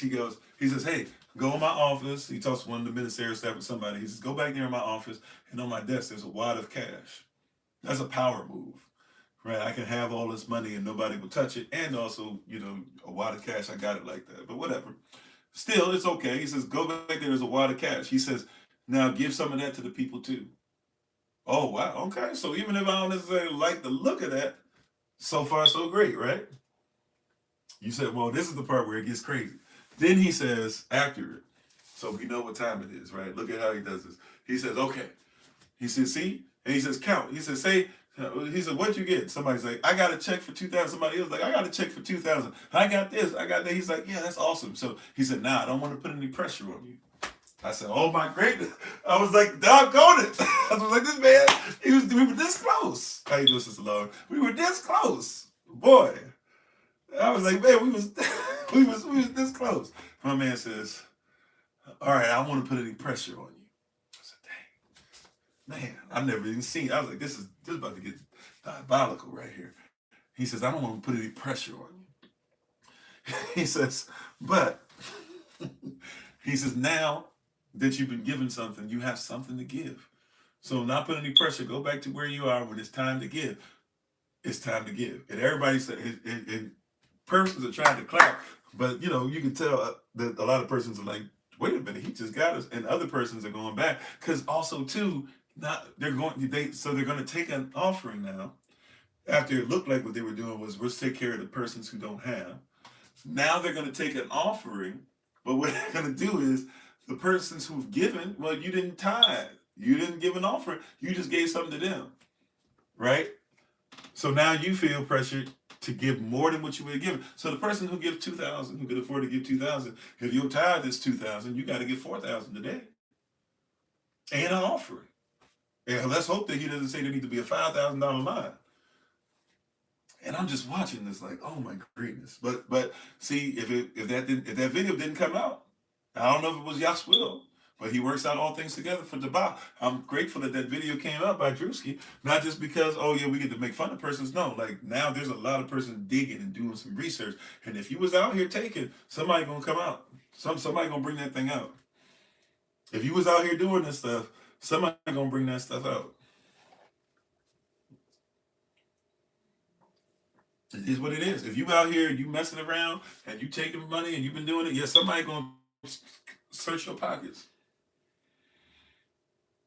If your congregation members been helping you and helping you and helping you, and now all of a sudden you can't help them, and they've been giving you all this help for free, and now you say, well, we're not going to help you because you don't give enough tithes offering, but they were giving you free labor all this time, and now they about to get kicked out and stuff, and you're going to let them go. If your congregation needs help and it's flood, but you won't let persons in to your church because you don't want to get the new carpet has been laid down or whatever, somebody gonna catch you now. Darkness is coming to light. You were so busy talking about how terrible everybody else is and how they deserve hell. You was hell preaching against those who were homosexual. Hey, now we're gonna figure some stuff coming out, ain't it? And by the way, I'm not just talking about the preachers, the false preachers that are in your pulpits that you think pulpits are only in the churches. I'm talking about the false preachers that are messed up, that are in, Congress and stuff. The guys that are out there right leaning, talking about, you guys shouldn't be talking about black this and black that. They black themselves, and here it is, and then all of a sudden come to find out, oh wait a minute, we see you and you on OnlyFans stuff while telling everybody that they unholy because they having too much sex. Where are you at? This stuff is coming, darkness come out to light. But especially these false preachers, man. We're gonna find out. Right? The last thing we better be we better be ready, man. Like those who share the same position or title, if you will, because just because you got the title don't mean you in position. That being said, those of us who have these titles, man, be ready. This stuff coming back now. See, it was a rumor before when you was a small church and you had 3 little children that grew up in the church and they seem to look like you. Now you're bigger. Somebody gonna look that up. Yeah, see, you used to be smaller, even though you still had a big congregation in Baltimore. But now when you become Jamal Bryant and you doing stuff on TV and you doing your podcast and you traveling and now you over, the place to where somebody who seemed to be doing things that were against young person's interest was the person who died off right before you. Somebody gonna look up and be like, oh, you no wonder you say it's okay to have abortions because you used to make sure that your side pieces had them and you didn't make sure that you paid child support on your own babies. No wonder you preach what you preach. No wonder you've changed the word. Right? No wonder you have to change the word. And when somebody challenges you and say, hey, why you got your wife, pastor? That's your position. Pastor, why you got your wife buck naked? Basically, I mean, she wasn't for real. She had on but what the look was. And so so he comes in the church and he decides to preach, knowing that he's going to get play and knowing that he's going to be put on different things, social media and stuff. He comes out there and says, man, my wife excites me and I want her to be I want to be proud. I can't wait to go back home. And it's like, actually, we know about your wife's background, We know what she was doing and who she was doing when she was on them shows. When she was on those I forget which show she's on. There's so many Real Wives and This Girlfriends of and blah blah and all that. But she was on one of them shows. We know about her background and we know who she was with before, and we know basically that you have a kind of deal that you kind of had her passed on to you, and we know that she's there really just to make you look okay. You're not even really that attracted, and we know that you're not a faithful husband. Right? We know that you're not a faithful husband. Not allegedly. We know. For we know that you are not a faithful husband. See, these are the persons that we should come against and fight. These are the persons that we should say, hold up, time out, no. We don't support that in any way, shape, or form. And if you support them, we should have the right. Matter of fact, we have a righteous right. We have a righteous decree. We have a report to give out, right? It's part of our inheritance to curse these persons and to say anybody who supports them, you cannot be us. If Pastor Jamal Bryant is doing wild stuff, then we should not give to Pastor Jamal Bryant. That's how that works, right? That's equity. We're not giving to somebody that's not righteous. We're not giving to somebody who will cause us to fall apart.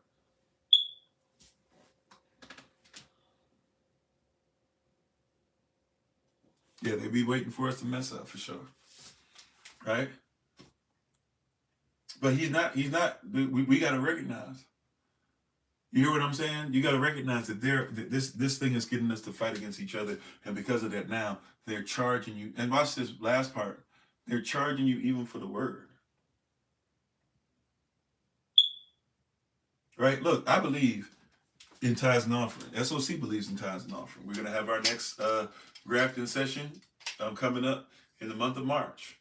We ain't stepping down from that. That being said, if somebody doesn't give a tithe or an offering, it doesn't mean that we say we block you from learning the word, or that if you need help, we don't help. Now, you are kind of dipping into something where at some point you need to make sure that you are helping to replenish. But many of us give, by the way. I'm not trying to say we don't. I'm just saying, I believe in tithes and offering, but when you get to a place like these persons are charging you, if you won't help somebody because they didn't give a tithe and offering the last couple months, and they need help financially, and you can't put two and two together, you not only are providing the curse, allowing the curse to continue, we should speak a curse against you according to the word. I'm not going to cuss you out, but I will curse you, Hashem Yehovah, if you decide that you're going to go ahead and come against somebody, right, and not give, especially when you have it. I understand. Look, we smaller. We don't always have it. But check our record. Such as we have, we give unto thee. Check the record. I love when a person be trying to come and all this stuff and tell everybody all these things and egregious and say that we never blah, blah. Like, check the record. And if we don't help, it's because we don't have or we just didn't know. And a lot of times, even when I don't know, SOC, y'all love each other enough to still help. Even if I don't know, you help as SOC. We help as one. The right hand don't always have to know what the left hand is doing. My right hand can be snapping. My left hand can be doing the thumbs up. Just because they're not doing the same thing doesn't mean it's not part of the same body. You hear what I'm saying? My toes don't have to have anything to do with either part. So that's one thing that I'm proud of that we have done, is that we have created an environment, a safe place that now we as a nation, hashtag we be the nation, we help out a lot. If nothing else, right? We might not have 1,000 for you. Sometimes we've had enough money to make sure that persons have been, and some of them have come and gone, where persons literally for years, we've made sure that they had places to stay. All praises to the Most High. And if they left after they got places to stay and talk trash, and not all of them. You don't know who I'm talking about. I promise you don't. A lot of people probably went to 2 or 3 persons. I'm not even talking about any of them. Promise you don't know who I'm talking about. That being said, I'm just saying, who cares? There's persons that leave all the time talking smack, blah, blah, whatever, let them. And it's okay. Brothers and sisters talk smack about each other sometimes. And maybe some of the smack that they talk is based off of reality, even if the whole thing ain't based off of reality. I'm not going to say that there's no truth in anything that anybody's ever said bad about me. There could be some truth, or even some things that I've done that have caused somebody to look at something in a wrong manner, even if they're wrong about the situation. They don't have all the details, but they could They could be talking about it based on some stuff where I look back and I go, if you don't have all the information, that's fair. That's right. We still pray for you though, but we have to stop being divided. Like I said, that's one of the biggest things. And if you've caught this in these four horsemen so far, we're going to go over the fourth horseman when we come back on Thursday. But if you've caught so far out of these three horsemen we've gone over so far, division, divide and conquer. Right? A kingdom divided against itself cannot stand. A kingdom divided against itself, it cannot stand. And anybody causing any type of division, we gotta hem that up. You the problem.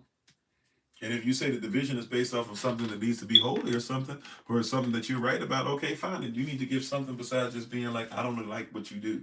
And we do that to each other too much. Right? I don't have access to Pastor Jamal Bryant. Right? I actually used to have a little bit of somebody who knew him, but I've never really truly had access to that man. If I were able to talk to him, no. If he were ever able to even see this live session or whatever, see this piece of what I'm saying, I mean this sincerely. I would come to him and I would ask him, why is it that does he truly believe in what he's saying as far as women and abortions, right?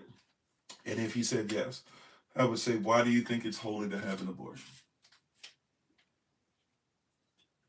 And if he were to say, well, I'm talking about a woman's right, I protect her right, even if she doesn't believe what the Bible says, okay, cool. So I protect her right to do it. But me saying I protect her right to do it is different than me trying to find scripture to say that it is okay for her to off something in her womb.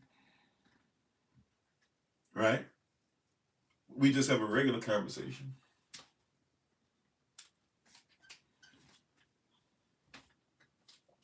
We just have a regular conversation. Right? Can you tell me why it's see? It's not a thing. And if you can't answer that, see, that's why I would want to know, right? If you're gonna preach it, how you doing, brother Dwayne?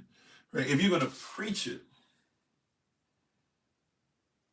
right? If you're gonna preach it, I need you to tell me why it's holy. Come on, see, brother, he doesn't even want the sperm to hit the ground, right? Should be no masturbation. If it's hitting the ground, it's only because, right? Or it's hitting the bed, it's only because you are being faithful and making sure you're chaste and you having them wet dreams. Outside of that, should not be hitting. Shouldn't be nothing coming out. Self-control, right? However, if you believe that it's okay for her to do that, then I need you to tell her you're saying that you support her right to vote for it, even though in the kingdom we don't have a vote. But I need you to make that clear to her rather than saying the Bible, because what she's doing with the sister, with the young little girl, even the 2-year-old, the 3-year-old is listening to you preach that. They're going to use that to say that our pastor told us. And see, you got to recognize you're blood guilty. You're going to use that to say our pastor told us that it is righteous for us to get rid of life that Jehovah knew before it was even in the womb. By the way, we have scriptures on this. See, this is why they had to take away law. We have scriptures on this. See, this is why I would talk to him, Pastor Jamal. I would say, we have scriptures on this, sir. If somebody were to murder a woman or hurt a woman and there was a baby on the inside and the baby died because of that person's negligence, if that person has to be punished, they would either have to try, and they would either have to be separated from us for a while or they would have to die. And what would happen is, as soon as we found out, that brother, right, better already be gone, because he better be running, right?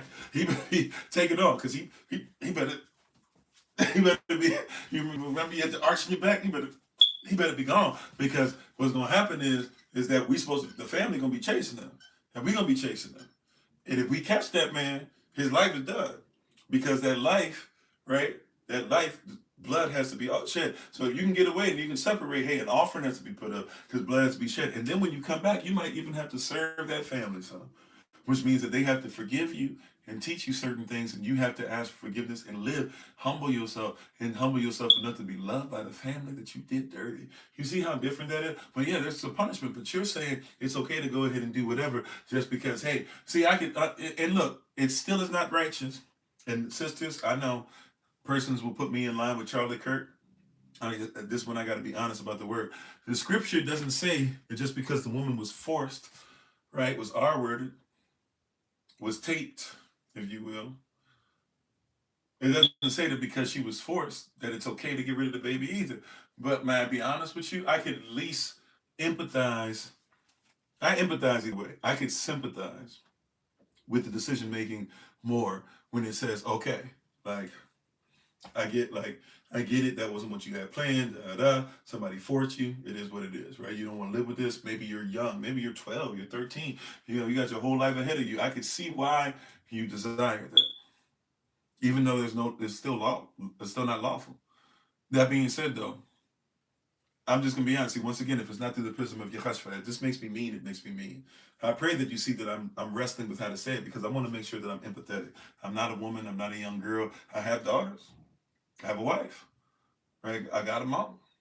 We got babies that I consider to be mine that are part of SOC too. Right? So I get it. That being said, right, I hope I'm coming across. I might not get it all the way you would. I'm not a woman. However, I want to just be honest. Even if you think that I'm like Charlie Kirk in this, right? The word does say that we're not supposed to do that. And if you're going to try to find ways to get around that, we got to call you out. It's not through the prism of Christ. It's not. Now, one of the things we should be doing as a community that would help out a lot in this is vetting these dudes that we allow around our children, vetting these dudes we allow around our women, right? Vetting these dudes that we just let get married to our women as if they're not supposed to go through a process. That's biblical. And also, we should protect our children and make an example of anybody who does anything to these babies. Make an example of them, even if we don't get to put our hands on them the way we want to. Right? We can at least make sure that if they're going to go through legal proceedings and go under the jail or in the jail or for however many years, we can show up as a community. We can stand up and applaud when the person gets whatever. We can put a press conference together, put it on TikTok and tell everybody, hey, we come here to stand up and show solidarity that this person, yeah, they might have been SOC by name, but they definitely not us. And any brother that does this, we fully support you coming against them. And for that baby that was messed up, we're not going to say their name, we're not going to dox them, but we want the baby to know, we want the family to know that we're here for them. See, we should go ahead and make sure that we do that. Yeah, hey Drake, I hear you like I'm young. You better never go to cell block 1. Right? For any woman they say you with them, you in love, just make sure you hide your little sister from them. Hey, they not like us. Right? They not like us. I hear that song in a minute, but they not like us, right? But we gotta talk about this stuff. We're so separated. We fighting each other that we don't have anything to come together. So when these little girls are going through this, who's gonna help them? Right? We supposed to do that. I know we over time. I'm gonna go a few more minutes. I promise I'm done after this. Right? How you doing, Sister Quotation? How you doing, Brother Allen? Excuse me. Right? Who gonna protect these babies like us? These babies are innocent, and they're having the innocence taken, and we're not a community enough to even step out. See, watch this. When you start coming together and being around each other more, and living around each other more, and seeing each other more, and calling and talking to each other more, when you start to see persons who are exhibiting strange behaviors, see, watch this. If we live by a standard, I'm sorry, I keep saying, see, watch this. If we live by a standard, and somebody comes in and they're not doing something by that standard, we're gonna start looking at the corner of our eye, aren't we? Not saying we have to assume anything. I'm saying if somebody, for example, we know this, if we're in a group, something happens every once in a while, we slip up or blah, blah, whatever. But, we're in a group. Most of the time, you're not going to hear somebody say God or Jesus, something like that. Those are little small things. But when we hear them, we go, we kind of go, huh, okay, all right, cool. But then we keep watching. And it's like, oh, okay, well, somebody start talking about Christmas. That don't fit in. That something, you see what I'm saying? Culture, right? See, when we stop being divided, we start saying, what do we unite over? Well, we unite over this word. At least we should. And so we start seeing things. We say, oh, okay, that's interesting. That's not something we do. Why is this person bringing this up or fighting for this so much or whatever? And then, or we start seeing stuff where it's like, huh, why are we having different teachings? Huh, why is it that we're having different, right? Why is it that, like, see, we can see some of those stuffs going on. When we come together properly, these horsemen don't have as much leeway because we're at war. And so somebody who's our enemy, we shouldn't be doing what our enemy does, especially not in the time of war. At a time of war, we should we should definitely know what our enemy looks like. Even if our enemy tries to wear the same uniform that we wear, there are some things about the language that'll sound different, right? I remember it was terrible in the movie. What is this? Godzilla. The one I know there's a bunch of them, right? The one that has what's his name? Is it Matthew Broderick? Kind of nerdy guy or whatever. He's done a lot of directing, but he's not. Well, he's been in some movies and stuff. He was the star. I forget who else is in the movie. The guy who does the voice of Homer Simpson and stuff. He was in the movie too, but he was he was the cameraman and stuff. And they were chasing him around, and it was Godzilla. And Godzilla was supposed to be like a mother who could fertilize her own eggs or something like that, whatever they call that. And there's a scene in there to where there's this French battalion. I forget the French guy's name. He's famous, been in a lot of movies too. But anyways, he's part of a French special ops unit, and they're going around with him. And Matthew Broderick has been, his character's been kicked out of the working for the army because he allowed his ex-girlfriend or something to be around him, and she took the information, put it on the news, and put him out. Right, so they're going through this gate, and the French guy is riding, and Matthew Broderick is they're both dressed up as soldiers, and Matthew Broderick is trying to be like the officer and and speak on behalf of both of them. And so the guy's listening, he's watching, and he's seeing the guy who's supposed to be a French guy. The French guy won't say anything. He's just chewing a bunch of gum, and he says, this guy doesn't talk that much, does he? And so Matthew Broderick tries to speak for him and all this stuff. And the guy's like, okay, I guess you guys can go. And the French guy goes, thank you very much. But when he says, he's trying to be like Elvis, but he sounds really weird. He's like, thank you very much. you know. And then he says Elvis, he was the king. And that's supposed to be in the movie being like, oh, okay, the French guy sounded like he was, from Tennessee or something. No, he didn't. He sounded French. You know what I'm saying? Like, the movie might be trying to do this weird thing with this. The dude sounds French. He ain't sound right. You know what I'm saying? Excuse me. So the dude sounds French. He didn't sound righteous. He didn't sound what he's supposed to sound like, right? We should know the sound, right? The sheep of Yahashua, we know our shepherd's voice. We should know the sound. We should know what the sound of our Messiah says. We should know what his word sounds like. We should know what our community sounds like. And nobody should be able to try and use that against us, because they can't use against us if we know the standard. If we have a standard, we live by it. We be the nation. We've created a safe place for this. We've respected the blessing. We pressed and strained through some things, right? We've given love and life and lived properly and all these different things. All these things we've been talking about for years now, right? We put this stuff together. We've been obedient. We've been obedient even when they try to tear us down, tear down these channels, tear down our mindset. When we've had a little bit of family infighting, whatever the case is, we've learned how to grow through these things. And so now when these things pop up, we have developed an immunity to it.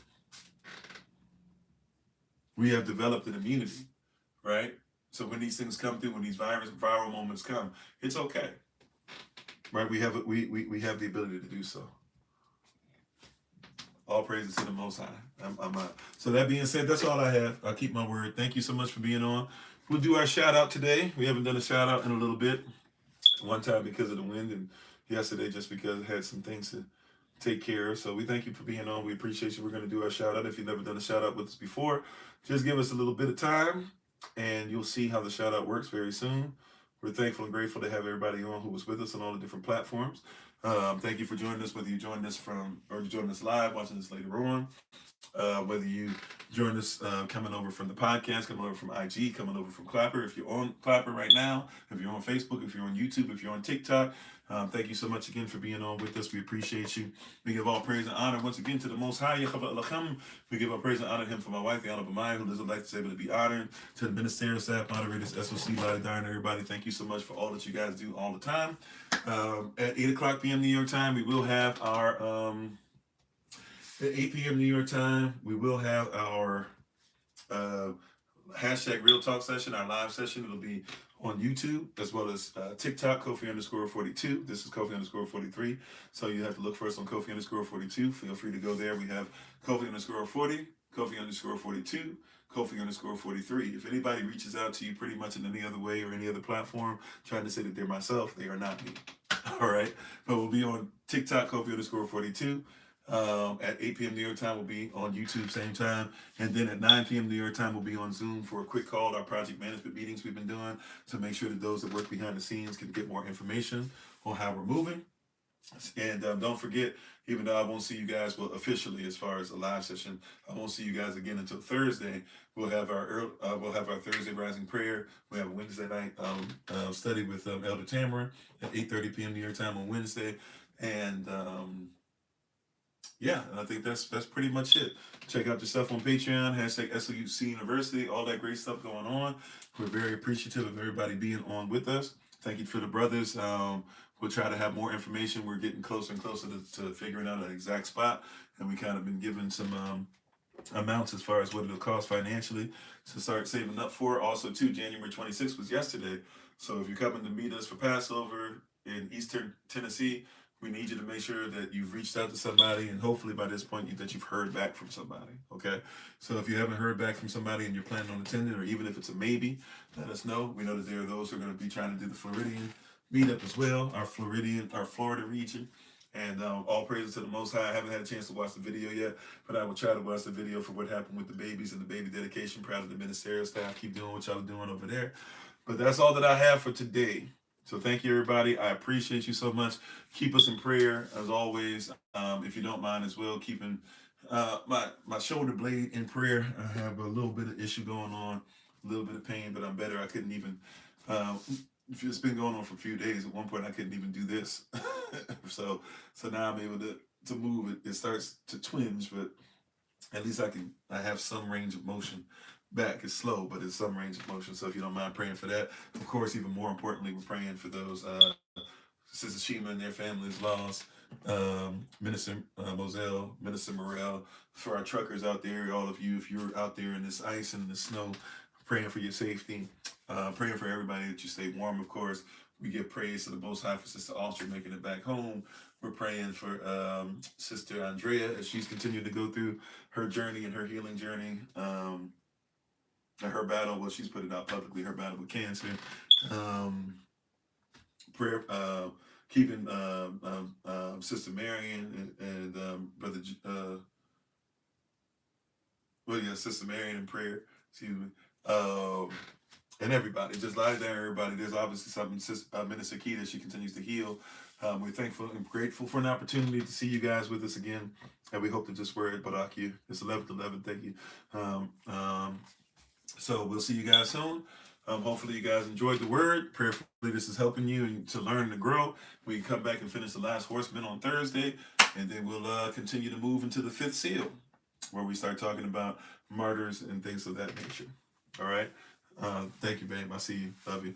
And so thank you, everybody. Once again, we give an honor and praise to the Most High. We give our praise and honor to my wife, the Honorable Maya. To everybody who's watching on all the platforms, thank you so much. And if you want to join us for the shout out, come over to TikTok and just stick around. We'll explain how the shout out works in just a bit. Until next time, though, remember as always, beloved, that you are loved. You're necessary. You're majestic. You're fearfully, wonderfully made. And you, which is all of us working together, will be the reason why people who are in this system no longer have to be of it. All right. Shalom. Take care. Peace. Hashtag we be the